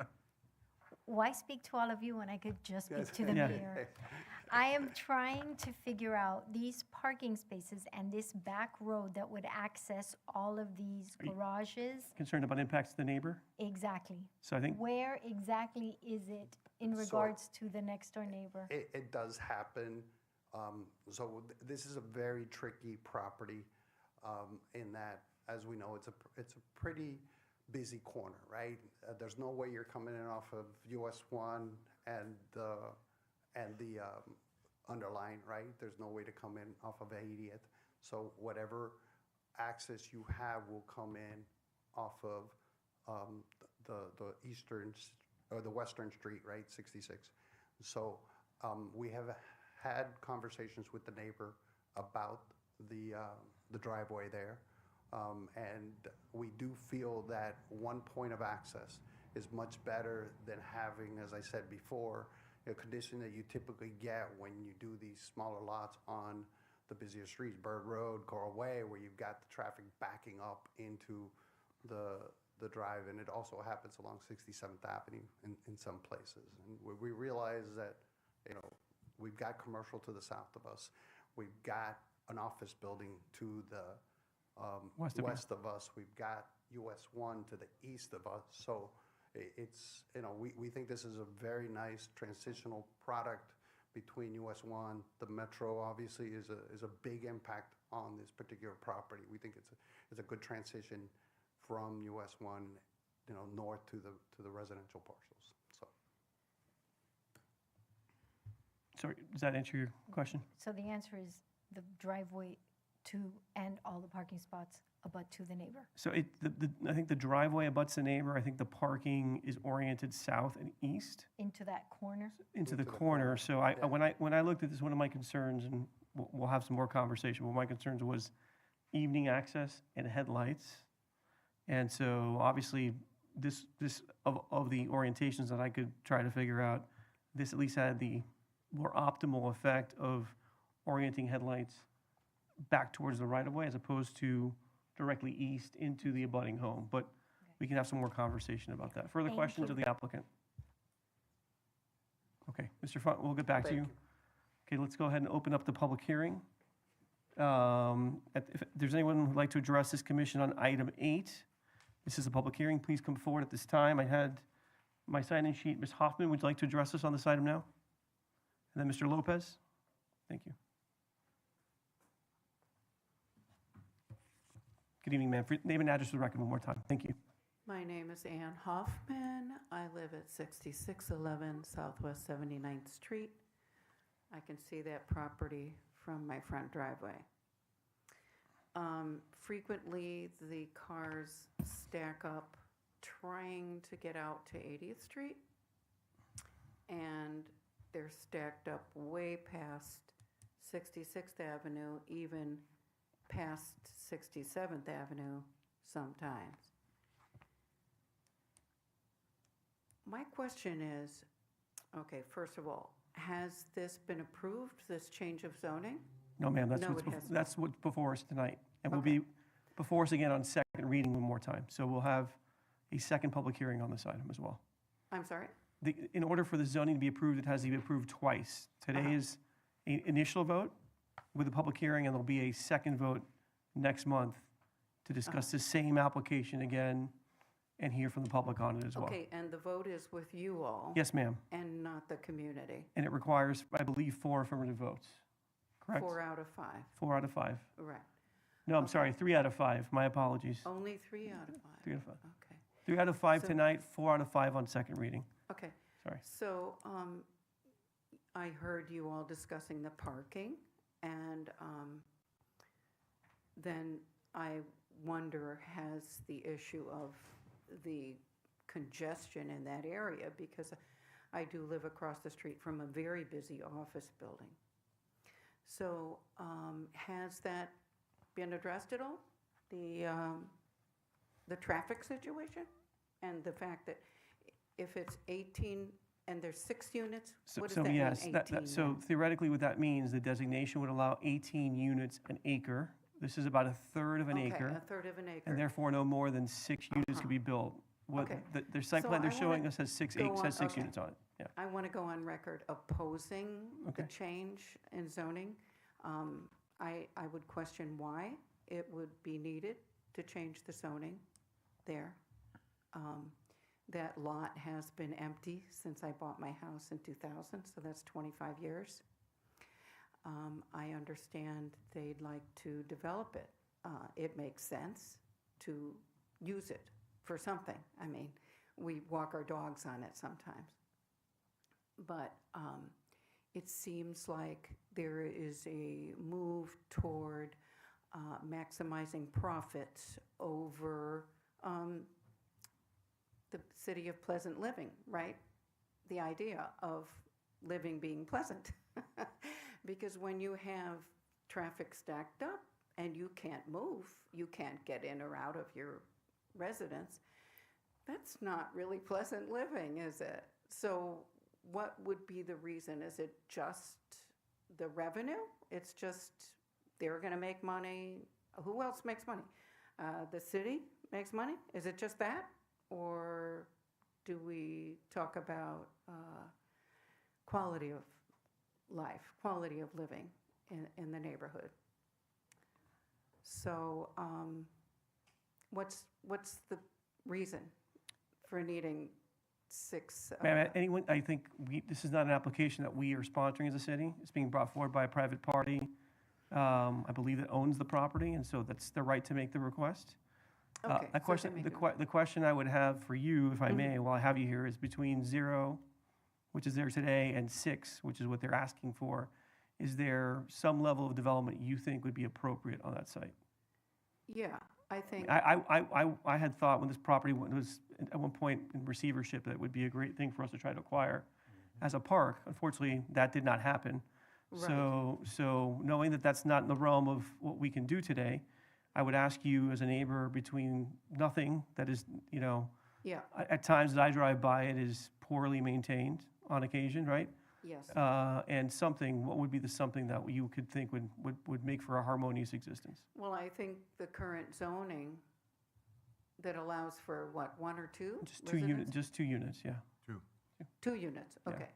So that would be acceptable, I think, for 2 units there. But anything that you put there is going to increase the traffic. So just the bigger, the more spread out, the higher, is not optimal because of the congestion that already is there, and also because of things like beauty, trees, for instance. Okay? Okay. So, thank you. Thank you for your comments, Ms. Hoffman. Mr. Lopez, you're recognized.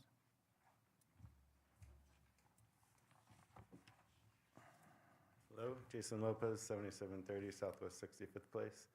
I've lived in South Miami most of my life. I grew up here. It seems to me that you guys have 2 neighborhoods asking you to control the development in front of you.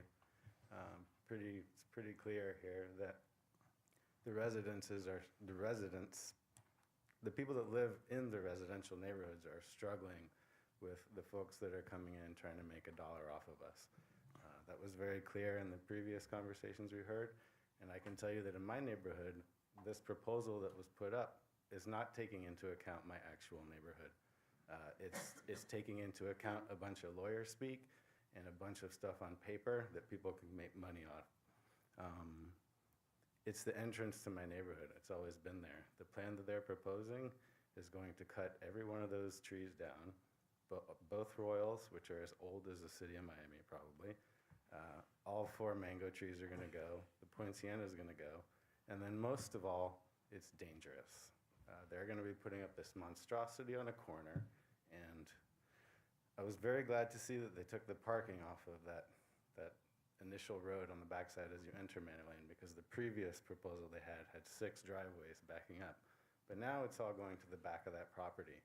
When you build a 2.5-story building, because remember they're raising it up for it to look better, you are going to be creating a blind spot around that corner on Manor Lane. And I can tell you, living there now, it's already dangerous. Rush hour comes, both directions, we have people piling through there. And so this facility is going to make it so that it's not going to be 12 cars, it's going to be 18 cars. This is Miami. It's a 3-bedroom house. Could be 22 cars. We don't even know. They're going to end up parking on the street. It's not a safe place to park. It has never been used for parking. People used to park further on the interior of the property, but since that sidewalk was put in, it's no longer used for parking for the professional center. And so I imagine the trash trucks that come by, all of the different services that are going to be included in this property are not taking into account the actual flow of the space. I respect that they want to make money, but it is our neighborhood, and it is an entrance. They're saying it's keeping with the neighborhood. It's a single-family residential neighborhood that they're entering into, and they're getting by on a technicality because there's a professional center across the way. This is the entrance to single-family residential neighborhood, and I realize City of South Miami needs to make more revenue, but there is a middle ground. This thing that's being proposed is greedy, and it's not taking the residents into account. I ask that you consider the residents in your decision-making. Thank you. Thank you, Mr. Lopez. Is there anyone else who'd like to address this commission on item number 8? Yes, sir, you're recognized. Come forward. Jim Deshane, I'm also. Jim, Jim, if I can get your address as well for the record, please. Thank you. Pardon me? If I can get your address for the record, please. Oh, yeah, sir. Thank you. 6611 Southwest 79th Street. Thank you, sir. Yeah. I would like to make a plea for your understanding in the fact that this is all just a residential neighborhood. There's kids in carts, people walking their dogs all over the place. It's a sweet neighborhood, and it's all residential. And they want to put this thing up there, for a money-based moneymaker. And it's going to affect, the safety. We've got a stop sign on 79th and Manor. They just blow through that thing. It's just a decoration. It's dangerous enough there. It's a cut through. They cut through, Manor's a cut through thing. Traffic's bad. It's dangerous enough already. People on bikes. It's residential. Put a 2-unit thing there. It's not healthy for the neighborhood, and it's a sweet neighborhood. It doesn't make sense. It's just common sense. They're out to make some money. So at everybody else's expense. None of the residents want that there, of course. Who would want that there? So I just, that's my feeling on it, so. Thank you, sir. Appreciate it. Sure. Is there anyone else from the public who'd like to speak on this item? If so, please come forward. Ms. Wells? Good evening, Shantae Wells, 6102 Southwest 68th Street. I will reiterate on record my concern with this type of zoning because I feel as though if you all move forward with this is going to now set the precedence for you guys to do the exact same thing that's being proposed on our side. And I do not want to see that happen. This is supposed to be the city of pleasant living. We are an all-American city, and the quality of life matters. The heat index matters. We don't need to increase the capacity. I am definitely someone that is pro-business. I'm pro-money, but not at the expense of the safety. And I've been through there. I went to Ludlam Elementary School, so I go to Big Cheese. This is an area, many of the residents, we all go through, and you can't unsee the concern and the safety issue that's going to be about. Like he said, people blow right through that stop sign. It's like a suggestion. And my concern is that we're not fully taking into account what us as the residents, those of us who have been here and our families have built this city and invested in this city. Please do not turn this into a concrete jungle. Please do not allow our city to be overdeveloped. Thank you. Thank you. No clapping. If you want to show some support, you can raise your hands and shake them. Thank you, okay? Anyone else who'd like to address this commission? Anyone on Zoom, please raise your virtual hand. Okay, seeing no one else in the chamber and no one else online, we will close the public hearing. Colleagues, any discussion?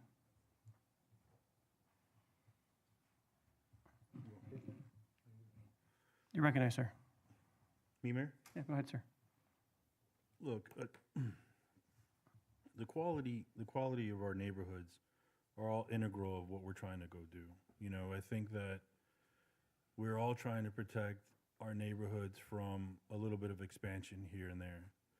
I think Miami-Dade County and Miami and South Florida has suffered a lot with the amount of demand that we've gotten down here, right? So what happens when we have so much demand? The prices go up.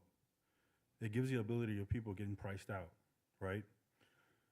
This is a tricky situation because you're literally right next to a business center, an office building that has, during the day, crazy amount of parking. My kids go there to have orthodontist appointments. It is nonstop, but there's already parking issue there. I think the city, I think we should welcome the ability of having more neighbors in specific and smart areas be welcome to our city. We're talking about a difference of 2 units versus 6 units. In that corner, the traffic is not going to be crazy more amount because of those 4 extra units. The traffic that's already going through is coming from the south. It's not something that we're controlling, right? We already do a decent enough job of enforcement there. No left turns, trying to make sure it's hard as possible for traffic to get through there. I do agree with the concrete jungle. We're all not big fans. Historically, on the record, we do not love trees being cut down. So I will try to make sure that we work with the architect to make sure we keep as much landscape and treescape, especially the mature trees, in place. If we need to be moved, then we'll figure that out. But those are the 3 comments I really wanted to touch to, because I think that we're struggling as a South Florida, community, not just South Miami, but a community in general where, we want to protect, but then we get upset when prices go up and people get priced out and people leave. We have to find a balance. This is a very specific lot that might cater to that. So, that's my opinion, particular on this particular lot. Further comments? Commissioner Rodriguez, did you have something? Madam Commissioner, you're recognized. I'm having a hard time with this. I continue to look at this one way and the other, and any way I look at it, I can't make it work in my head. I'm looking at 6 units that feel like they're crammed into that property. When I look at the impervious space, I just see, I understand it's not the shape of a diamond, but I see essentially the shape of, whatever that is, where it has a little strip of grass, a little strip of grass, a little strip of grass.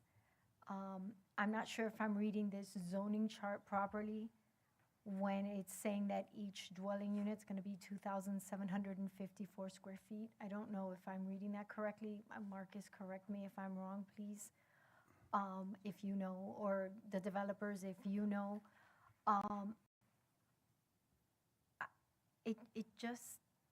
I think we might be looking at an unintended consequence of a zoning change. And I'm sorry, I know your first name, but I don't know your last name. Shanti? Ashante, and she continues to bring it up, and while I might not agree 100% with what you're saying, there's a kernel of that continues to stick with me, and when I see this, it's what I think. I feel like we're trying to fit square pegs into round holes on some of these properties, and this is one of those for me, and I think it's great that they want to stick to 2 stories instead of 3. It is in character with the area. The shifts and grooves that the developer is talking about wanting to make simply makes it agreeable with the rest of the area. But I think there's some work to be done here, and I wouldn't want to be the one to say what that is. I just know that the way it is right now doesn't work for me. Like, there's 7 parking spaces, they don't fit, we'll figure it out. There's not this, we'll figure it out. I can't do that. Mr. Rodriguez.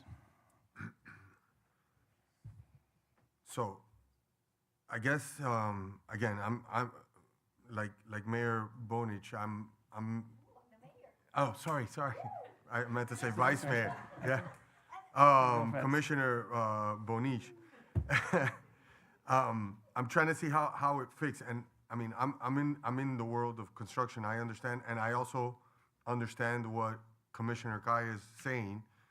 I'm also thinking that, you know, in other areas in our city, we use this concept of townhomes to separate the commercial district from the residential district as a buffer.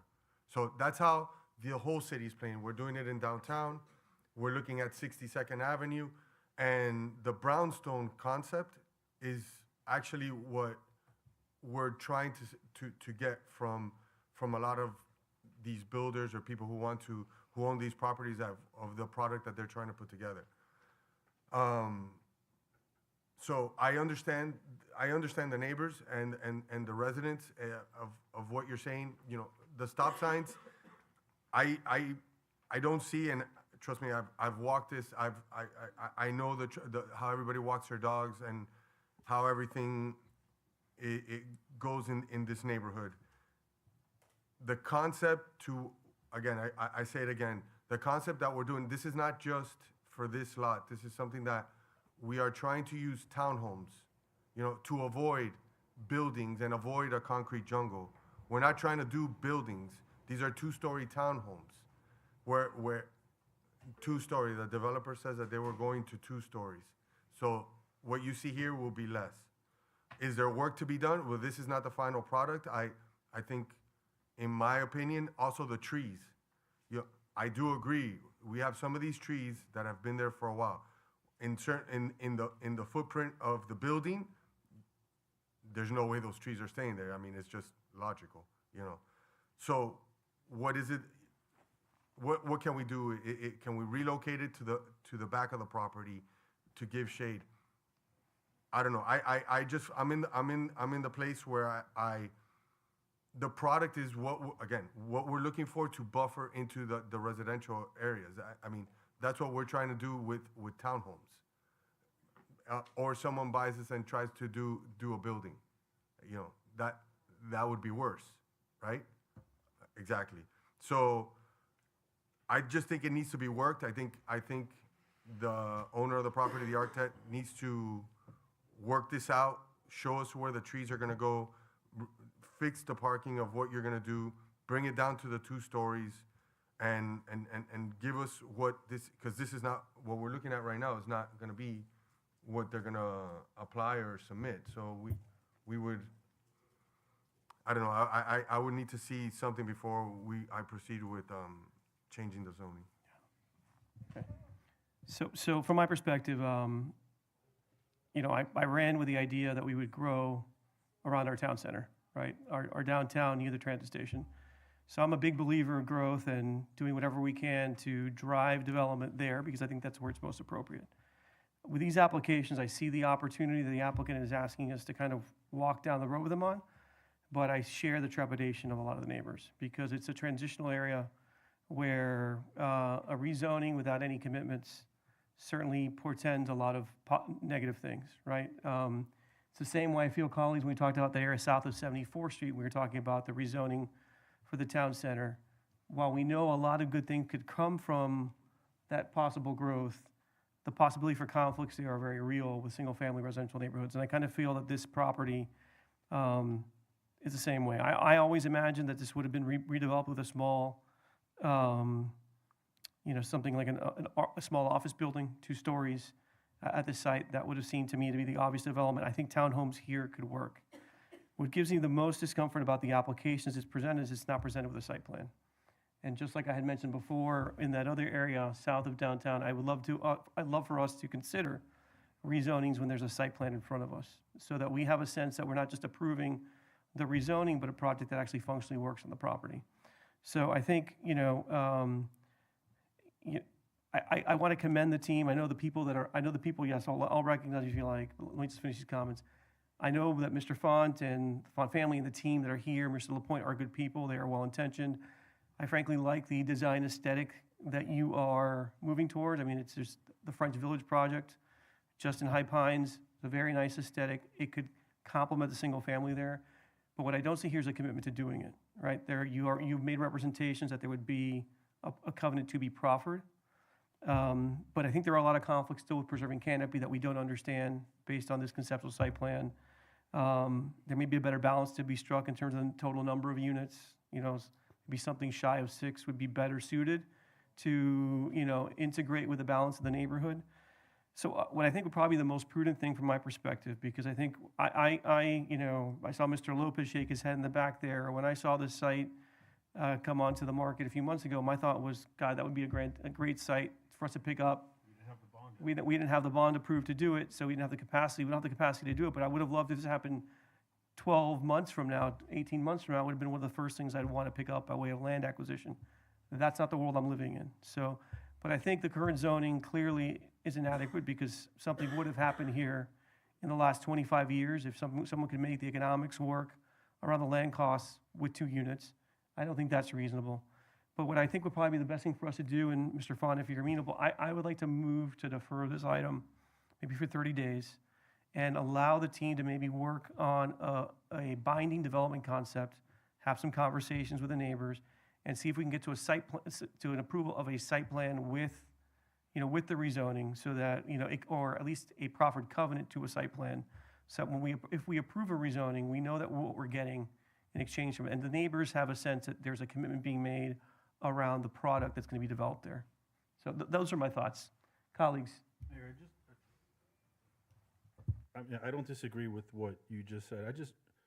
In the character of being fair, the transition spots that we've always spoken about between business and residential, having the opportunity to have these opportunities to have these type of homes in this place, fits this character here, right? We were doing it throughout all South Miami in very specific areas, very smartly put in places that we think the transitions apply.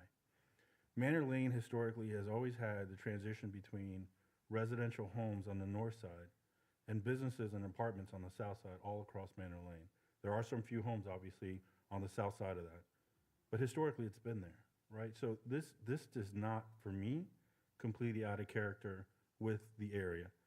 I'm a big fan of green. I'm a big fan of keeping our residential. It's just this specific spot fits the character. Commissioner, I don't disagree with that observation. I think that it's again. I don't disagree with yours either. No, the geometry of the site in particular makes the execution of the project more challenging than a square rectangle, right? I think here, I think, to the applicant's credit, I think it sounds like, because I haven't seen a prior site plan, they've evolved the site plan to bring, the traffic to the back of the lot. I mean, when I looked at this, again, without the benefit of talking to anyone, my first thought was, okay, people are going to access the site. What are the conflicts going to be in terms of lights, headlights, right? Are we going to be basically setting up parking so it's facing the homes to the east? Clearly, it seems like they thought through some of those conflicts, and they've adjusted the site plan accordingly. But I think there are some access and circulation, some functionality issues that are probably worth exploring. I think there's reason for the neighbors to have some consternation about what's here. My consternation comes from the fact that there's just not a binding site plan. I think if I had product that was designed at 2 stories, maybe something less than 6 units, that kind of addressed these conflicts, that had for me a tree survey, and said, here's how we've mitigated the conflicts to preserve the canopy, I would feel much more comfortable approving the rezoning. But we don't have that information right now. What we're being asked right now on first reading is to adopt a rezoning without any commitments. I know there have been representations about future proffers. I look forward to those. I would think, again, I don't know if there was 3 votes to support it tonight.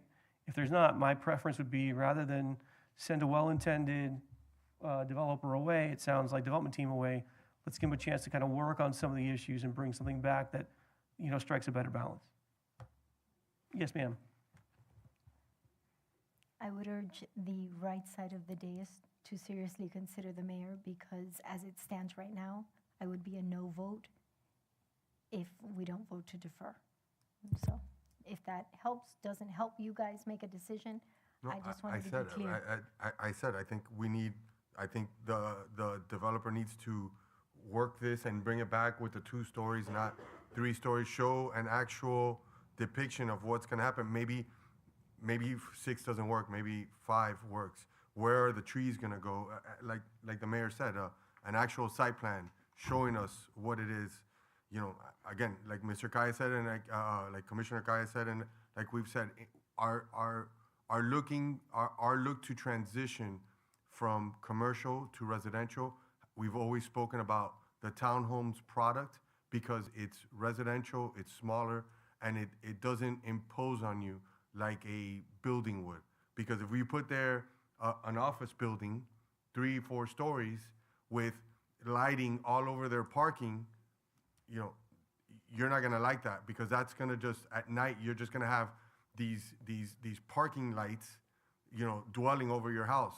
So this is a much calmer, nicer looking, possibly increased property value, but at the same, so there are things we need to work out, but as of right now, the way it stands right now, I think the developer needs to go and just provide us a site plan, show us where things are gonna go, and bring us what's actually gonna be there. So, Mr. Font, you wanted to be recognized to say something. If you'd like the opportunity to let you add a few comments for the record, sir. Perfect. Thank you again. And if there's any way that I can ask if we can put back the land use plan that was up there before. So, first, to address the commissioners. No, the land use plan. Doesn't work any of this.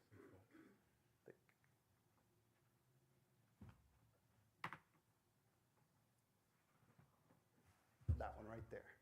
Okay.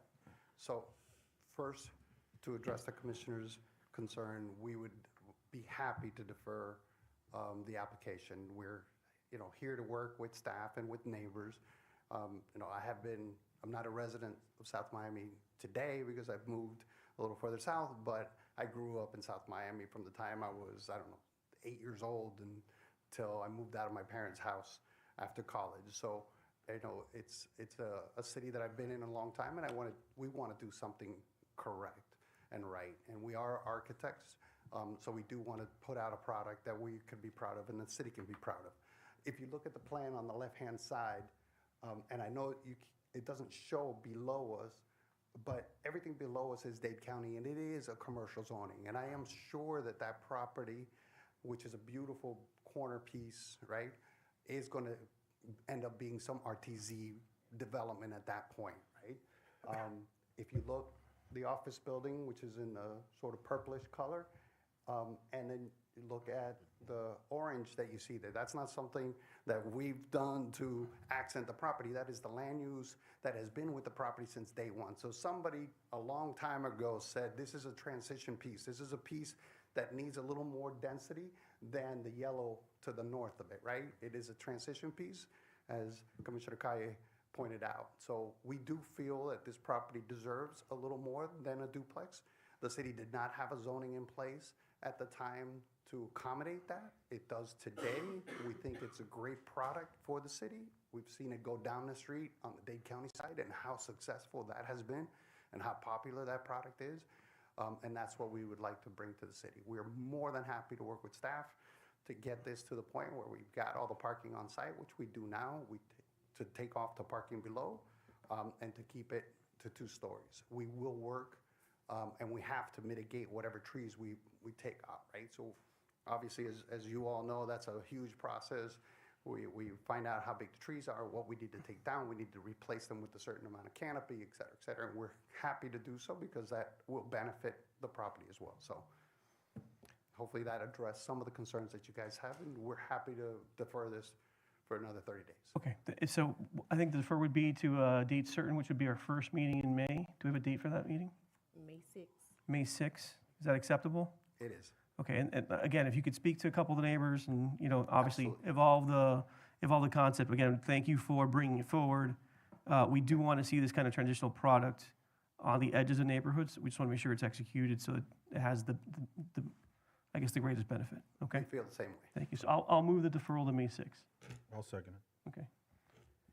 Any further conversation on the motion? Seeing none, Madam Clerk, if you can call the roll, please. Yes, Commissioner Cayenne? Yes. Commissioner Rodriguez? Yes. Commissioner Bonich? Yes. Mayor Fernandez? Yes. Item is deferred. Thank you. If you could read item 4, please. Item 4. Item 4, a resolution of the Mayor and City Commission of the City of South Miami, Florida, approving or denying an application for a final plat pursuant to Section 20-4.2 of the Land Development Code, seeking to subdivide a property within the low-density, single-family residential RS3 zoning district located at 5865 North Kendall Drive and the residential modified estate EUM zoning district of the Village of Pinecrest, Florida, located at 5865 Southwest 88th Street. Thank you, Madam Clerk. Colleagues, just looking at the hour, has everyone had a chance to review the application? And do we need a staff report, a staff presentation on this item? No? Okay. Any questions of staff on this item? No? Okay. Is the applicant here? Ma'am, good evening. Would you like to add anything for the record? No. Okay, thank you. Just if you say your name and address for the record. Sorry about that. Veronica Barba, 5865 Southwest 88th Street. Thank you for being sorry for the delay. No, no worries. This is a public hearing item, so what we will do is we will open up the public hearing on item 4. If there's anyone in the audience who'd like to address this commission on this approval or denial of a final plat at 5865 North Kendall Drive, you are welcome to address this commission at this time. Seeing no one in the chamber, Madam Clerk, is there anyone online? Anyone on Zoom, please raise your virtual hand. Seeing no one online or in the chamber, we will close the public hearing.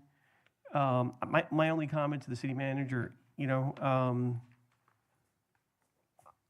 every time I see an application along this corridor, I have a heartburn for the people who live on the stretch of land that's divided by two governments. It's hard enough to deal with one of us. I can imagine dealing with both of us is tough. I have processed a number of plats in my life.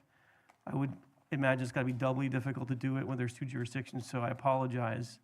And Mr. Manager, I would just say I think it's worth, I think we've talked about this jokingly before, but I say it sincerely now, whether it's really worth us having a conversation with Pinecrest about maybe de-annexing and having them annex this portion of the Kendall Drive corridor, because I think just from a practical perspective, probably can deliver better police service and basic services than we can, given that our men and women in uniform have to traverse a canal to respond to calls. And again, there's just joint jurisdiction here, so it can create substantial confusion. So I just wanted to editorialize on that. We probably should have a discussion about it at some point, but just wanted to add those thoughts to the record. Colleagues, any further thoughts? Yes, ma'am. I wonder if everybody else agrees with you. I know I do. Yeah. I don't. You always want more. Yes, ma'am, you're recognized, please.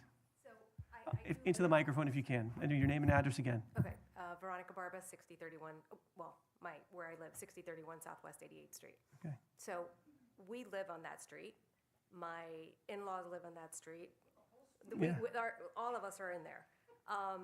And I have to say, the police are super responsive when we've needed them, and just as recently as Saturday. So that's one of the things that I did want to say, is that I do enjoy being part of the city of South Miami, but I can see from an administration, it's probably difficult. That corridor, like my house on 6031, I think is all South Miami, and as it gets closer to 57th, it kind of... It's right down the middle, or a portion of the lot, yeah. Some of it. Yeah. But this particular lot, 5865, only has like a little pineapple or a little pizza cutout, like less than 10% of the property is at the Village of Pinecrest. But again, South Miami, I enjoy. Village of Pinecrest, I have no idea. But I do know that we've never had a problem with the police or the services that we've been given. and I've been living there for over 20 years. Appreciate the feedback, and it's, my comments were not a reflection of us not wanting you. Mayor's kicking you out. I don't want to kick anyone out, but We're not wanted, it's fine, because it's all of us there, so just let me know so I can tell everybody. I just think I look at the map and I wonder how this happened, right, from the I beginning. had no idea, you would think it would be down the... Down the middle, so. We look at our map. But there's a conversation that seems to me that needs to be had about how we solve this issue, because I feel badly for people who have to go through 2 jurisdictions to get their plat heard and approved. Anyhow, thank you. But I must say that your family is like the mafia of 88th Street. When I was campaigning, it was like Scooter Barba, Scooter Barba, So Scooter for the Barba. record, I'm like, we're how not many? mafia. No, but there's like 6,000 of you on that Yes, street. Or at least it felt like 6,000 of you when I was campaigning. We welcome you to the city, notwithstanding the comments. Thank you, yeah. We don't want the mafia in South Miami, so yeah, exactly. There you go. Thank you again. Okay, colleagues, further comments? Sir? No? Okay, is there a motion? Oh, is it quasi, do we have, so we already did? We closed the public hearing, and we just let her come up and say nice things about our city before apparently I tried to kick her out, so. Trying to get rid of her. I'll move it. Okay, thank you. So a motion by Commissioner Bonich, a second by Commissioner Kaye. Madam Clerk, if you can call the roll, please. Yes. Commissioner Bonich? Yes. Commissioner Rodriguez?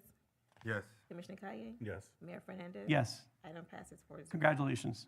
Good luck. And we love you. We do. Thank you. Okay, we'll go back to regular orders. There a motion to approve the minutes of March 5th and March 18th? You skipped the I'll move it. Oh, Oh, sorry, let me just do this quickly, and we'll go back to the presentation. Okay. Go ahead. okay, I'll move it. Great. Is there a second? Second. Okay, Madam Clerk, if you can call the roll on the approval of the minutes? Or show them approved without objection. Thank you. Yes, thanks. Okay. Save you the trouble. If you could read item E1, please. E1, South Miami Park Parking Lot Design Update, M&J Engineering, DPC. Thank you so much. Mr. Mayor, Director, how are while you? the Parks Director comes up,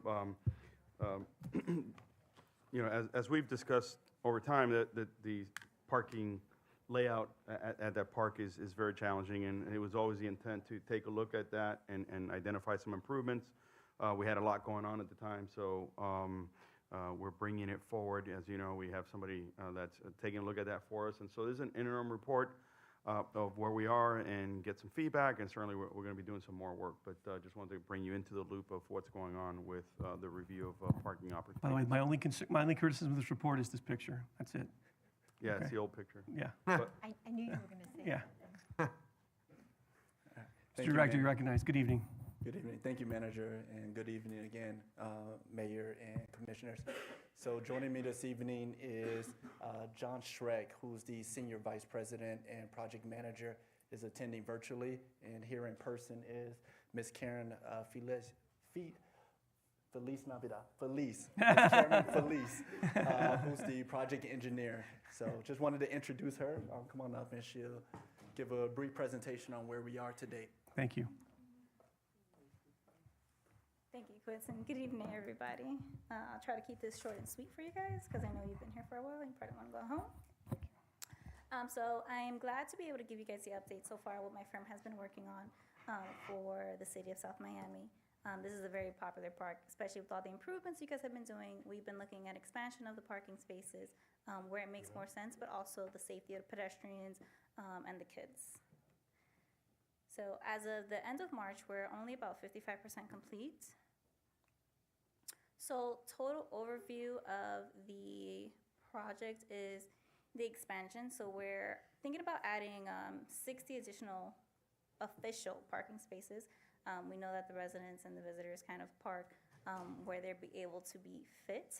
So we took that into account as well. But we're also focusing on safety, accessibility, and just connecting visitors all throughout the entire parking area. So for the parking spaces, currently you guys have 90. We're proposing an additional 60, making it entirely 150 parking stalls. In order to do this, we are thinking of expanding the north corridor portion of the park. So that would have, and repurposing the median on Southwest 58th Avenue. This would have an environmental impact of removing 27 trees, but we are proposing an addition of 38 trees, all within the parking area. So this is a quick rendering of the park. You can see here where the median on the east side of the park is repurposed to have parking stalls on both ends. We kept the ADA accessible parking spaces kind of within the same areas, but on the west side, we added an additional ramp towards the middle. For lighting, right now we are proposing 15 new light poles, all with LED lighting. That's more cost efficient, but also overall lower overhead costs. So this is the existing photometric plan of South Miami Park, just the parking lot area. There is a single pole towards the entrance. You guys have a lot of games at night. It's not very safe for kids or pedestrians. It's going. perfectly safe for the record, okay? The screen went Sorry. black. In case anybody wants to sue us, it's perfectly safe, correct, Mr. City Attorney? It's quite safe. That is it meets every building code and life safety code My screen's standard. broken. I do not want the record. Yes. Can I strike that from the record, please? Sorry. So for the proposed photometric plans, you see here, it has illumination all throughout the parking area, specifically where there are also ramps, with very little overhead spillage over to the neighboring residents.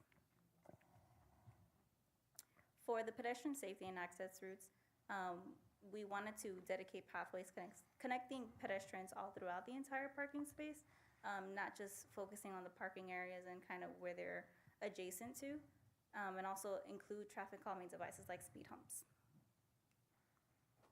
So in this plan, if you see illuminated in the light blue, is kind of where pedestrians are able to access and come into the park. So right at the beginning, towards the entrance, you have the extension of the sidewalks that come into the park on each side, that go down a proposed sidewalk towards the east that's adjacent to the elementary school, and also a winding path that goes into the playground. There's also a proposed path where we're trying to connect the playground into the athletic fields. This is an area where people naturally just walk up the berm. So wanting to actually visually delineate a space for them, as well as create an accessible route where everybody can kind of also connect to the current construction project, the restrooms. So this is a rendering of what that ramp would look like towards the middle, where it would have steps and then also a ramp next to it.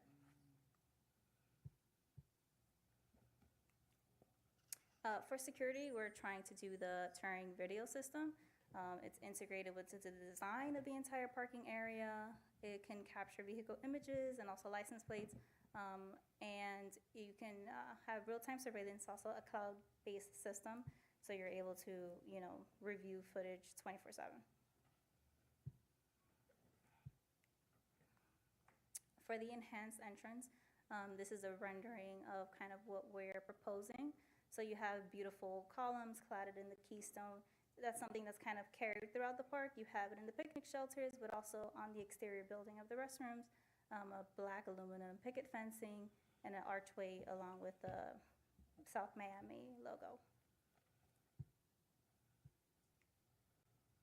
For the landscaping, the project will meet full tree mitigation requirements that's set forth from South Miami, but also Miami-Dade County. So that would include the planting of 38 hardwood trees that are all native to South Florida, and additional vibrant shrubs and flowers. So some of the hardwood trees and shade trees that we're proposing are what's currently at the park as well. You have live oak, gumbo limbo, silver buttonwood, and wild tamarind. And these are a couple of the native low-maintenance shrubs. They're also salt-tolerant that we're thinking about planting throughout the landscaping. Overall cost within our design progress, we're thinking a range from anywhere from $850,000 to $1 million. Is that number inclusive of design costs, or is that just the hard construction costs? Hard construction. Okay, so what will we have to add for design? Design cost, we have a contract for $134. 134. Okay, got it. Okay. Questions? Question. I think Commissioner Bonich first. We'll break to you second. What are we looking at time frame wise? Timeframe for construction, we're looking anywhere between 4 to 6 months. That's something that's more methods for the contractor, But we are proposing where the parking lot is fully operable, just shutting down particular sections at a time. Okay, and your part, you said you're 55% complete with In design design. progress. When do you envision that part being done? That part should be done in, what, June? Yeah, June. So then you're talking June plus. Okay, thank you. Thank you. Further questions, Commissioner Galle? Yeah, can we go back to the slide where you have the parking, Rendering? the site plan or, Yeah, I think the rendering of the site plan for parking. yeah, this one. This that one, would work. go back, yep. That one would work. This one? Yeah, so Yes. what's your thought process on how we're going to have dual lanes on some of these areas here? You know, as we've struggled, especially some of these parking spots on the west side of the parking lot there, they're very tight. Dual access going back and forth on traffic is difficult, and you're gonna have that same problem on the east side of those parking spots. So actually, it's hard to see here, but Southwest 58th Avenue was widened, so it comes more into the green space of what's actually existing. I think currently, right now, that road is only between 19 to 20 feet, and here we're proposing what you guys have in the other areas, which is 22. In terms of the turning lanes, where you're more so on the medians around, we're proposing mountable curbs. So you see them allotted on like traffic circles and highway applications, where if there is a need that's more so for turning vehicle access for fire trucks, they're gonna be easily be able to maneuver throughout that area. I would just look at the traffic flows that we have currently, 'cause it's very difficult to come in back and forth with drop-offs with the kids, the amount of cars that are stopping. When there's not that much, like when it's at capacity, it's gonna be very difficult. So I would suggest that we go ahead and look at the traffic location to go all the way through on like one way. Oh, one way, okay. So, I wanted to ask, to clarify, so you want, you want them to examine a one-way traffic circulation pattern as opposed to dual directional movements? Okay, that's a good idea. Hi. Hi. So I was actually, my daughter plays at South Miami Park, so I was dropping her. And on the south side, people park along, which would be the skinniest road there. Yes. Park along the south side of it. There was a fire truck there the other day. Yes. Fire truck was telling Robert, because the cars were coming all the way to the curb where they couldn't turn. Yeah. Some kid got hurt. It ended up not being an emergency, but I was there when with Robert when the guy told him, like, I'm gonna take the cars out next time, if we have to get out an emergency. So how do we address the people parking along that? And I know they were giving tickets and all that, but people still park there. Yeah. It's no contract. I think something that we can do as a design firm is that we can put entire, like, no parking striping along that entire south corridor. We do show it as a one-way, just because we know that it's used for parking. That's why we didn't expand it into also include parking on that area, except for that small portion where there's a maintenance access. So that is something that we can include. Yeah, I'm just letting you know, that was an issue that came about recently. Yeah, I know that's the biggest issue right there. So I have a couple questions regarding the site plan. My biggest concern is this park is pretty under-landscaped generally. To Quentin, I think one of the complaints I've gotten most about what we've done is that the existing shade structures over the bleachers really do not provide much shade when you're sitting more than above the first or second row. So we probably need to look at, not sure when we designed that, whether we looked at how the sun travels across and interacts with those structures, but I hear that they get very hot for parents that are out there on the weekends. So my concern here is the biggest thing is we're moving 27 trees. I'm not sure, are these mature specimen trees that we're removing? There are 9 that are mature specimen trees. Okay, so I mean, and where are they located, if you can highlight them Most for of us? those are located towards the north end where we are expanding. Okay, so down. I mean, how many parking spaces would we lose if we kept those 9 mature trees? 22. 22. So we would basically net 38 spaces as opposed to 60. Yeah. Okay. It's a conversation we should have, frankly, yes, ma'am.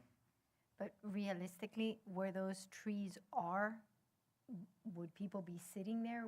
They don't help anybody where they're at. No, but I mean, they do, but I mean, again, the point is we want to lower the general, we made the decision for operational purposes to turf the playing field.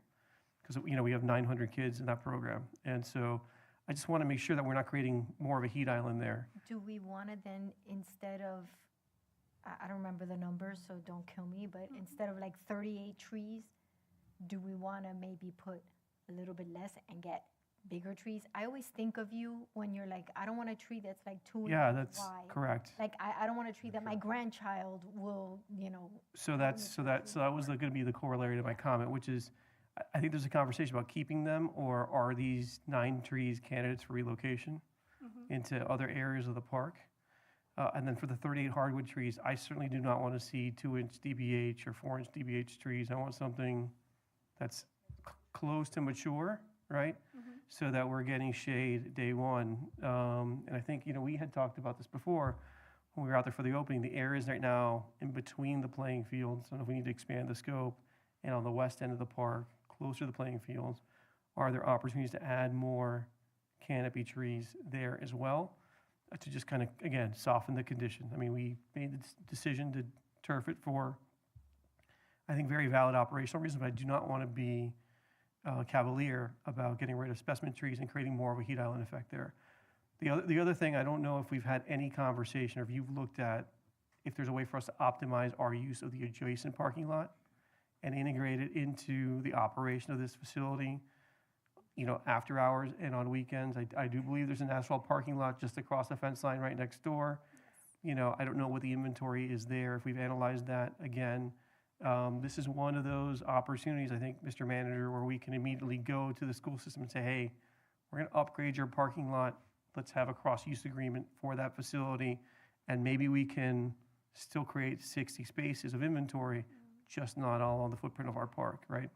So, you know, I would think if that's something that the design isn't so far down the field, that we can look at that as an alternative to maybe removing some of these specimen trees, that would be something I'd like for us to consider. Because I think we've had a lot of discussion about trying to see how we could integrate this park with the school. And this might be the first opportunity to start some tangible progress towards that goal. I won't be able to personally answer that for you, but Yes. definitely go up to my supervisor and we can have conversations. Okay. Related question in terms of the cost, not to you, but to our staff. Mr. City Attorney, you know, we, to the chagrin of my colleague to my left, enacted a school zone camera enforcement program. And, you know, this is a park that is in many ways a safe route to the neighboring school. Is there any way that we can use those resources, which are very limited in terms of their application, to actually build some of this connectivity, you know, through the park to David Fairchild Elementary? Particularly the perimeter enhancements, you know, I think they showed some intersection or, you know, speed mitigation elements on the periphery of the park on the west side. I was imagining, was that the image on the west side of the park? I think the one you showed that had the kind of the street and the speed hump. That is actually for the east side of the park. That's adjacent to the so elementary school. So again, I'm just wondering whether there's a chance, as we think about how we fund this, because I don't think this is in our capital program, as much as I would like it to be, and we could do it right away, but is there an opportunity for us to leverage some of those resources to pay for portions of these improvements, particularly the pedestrian connectivity part, since we do know that we did get a lot of requests to keep the fence on the northwest side of the park open so people can actually use the park to get to the school off the grid. So, Okay? yeah, we'll. It's something for us to, I don't need an answer, but just something to think about. Yes, ma'am. That actually sparked something in my head, because when I was looking at the sign that said South Miami Park, I was thinking of Marshall Williamson Park, and there's a school there. It's a Head Start, correct? The preschool? The preschool. It's a Head Start. I think it's St. Albans, is that the one? I'm not, Can the funds from the cameras be used next to a Head Start program? It's a federally funded program. So again, I know that the statutory authorization for how we use that money is very narrow. I certainly recall that we can fund school crossing guards. I thought we could fund certain pedestrian amenities that enhance connectivity to schools, but I think it's I think it's to the extent that we can, it's not a terrible idea either. So yeah. Maybe we can use some of it for the safety stuff that we might need for the park. Yeah. Okay. Further questions? No? Not have. do we not have any money set aside for the construction of this? No.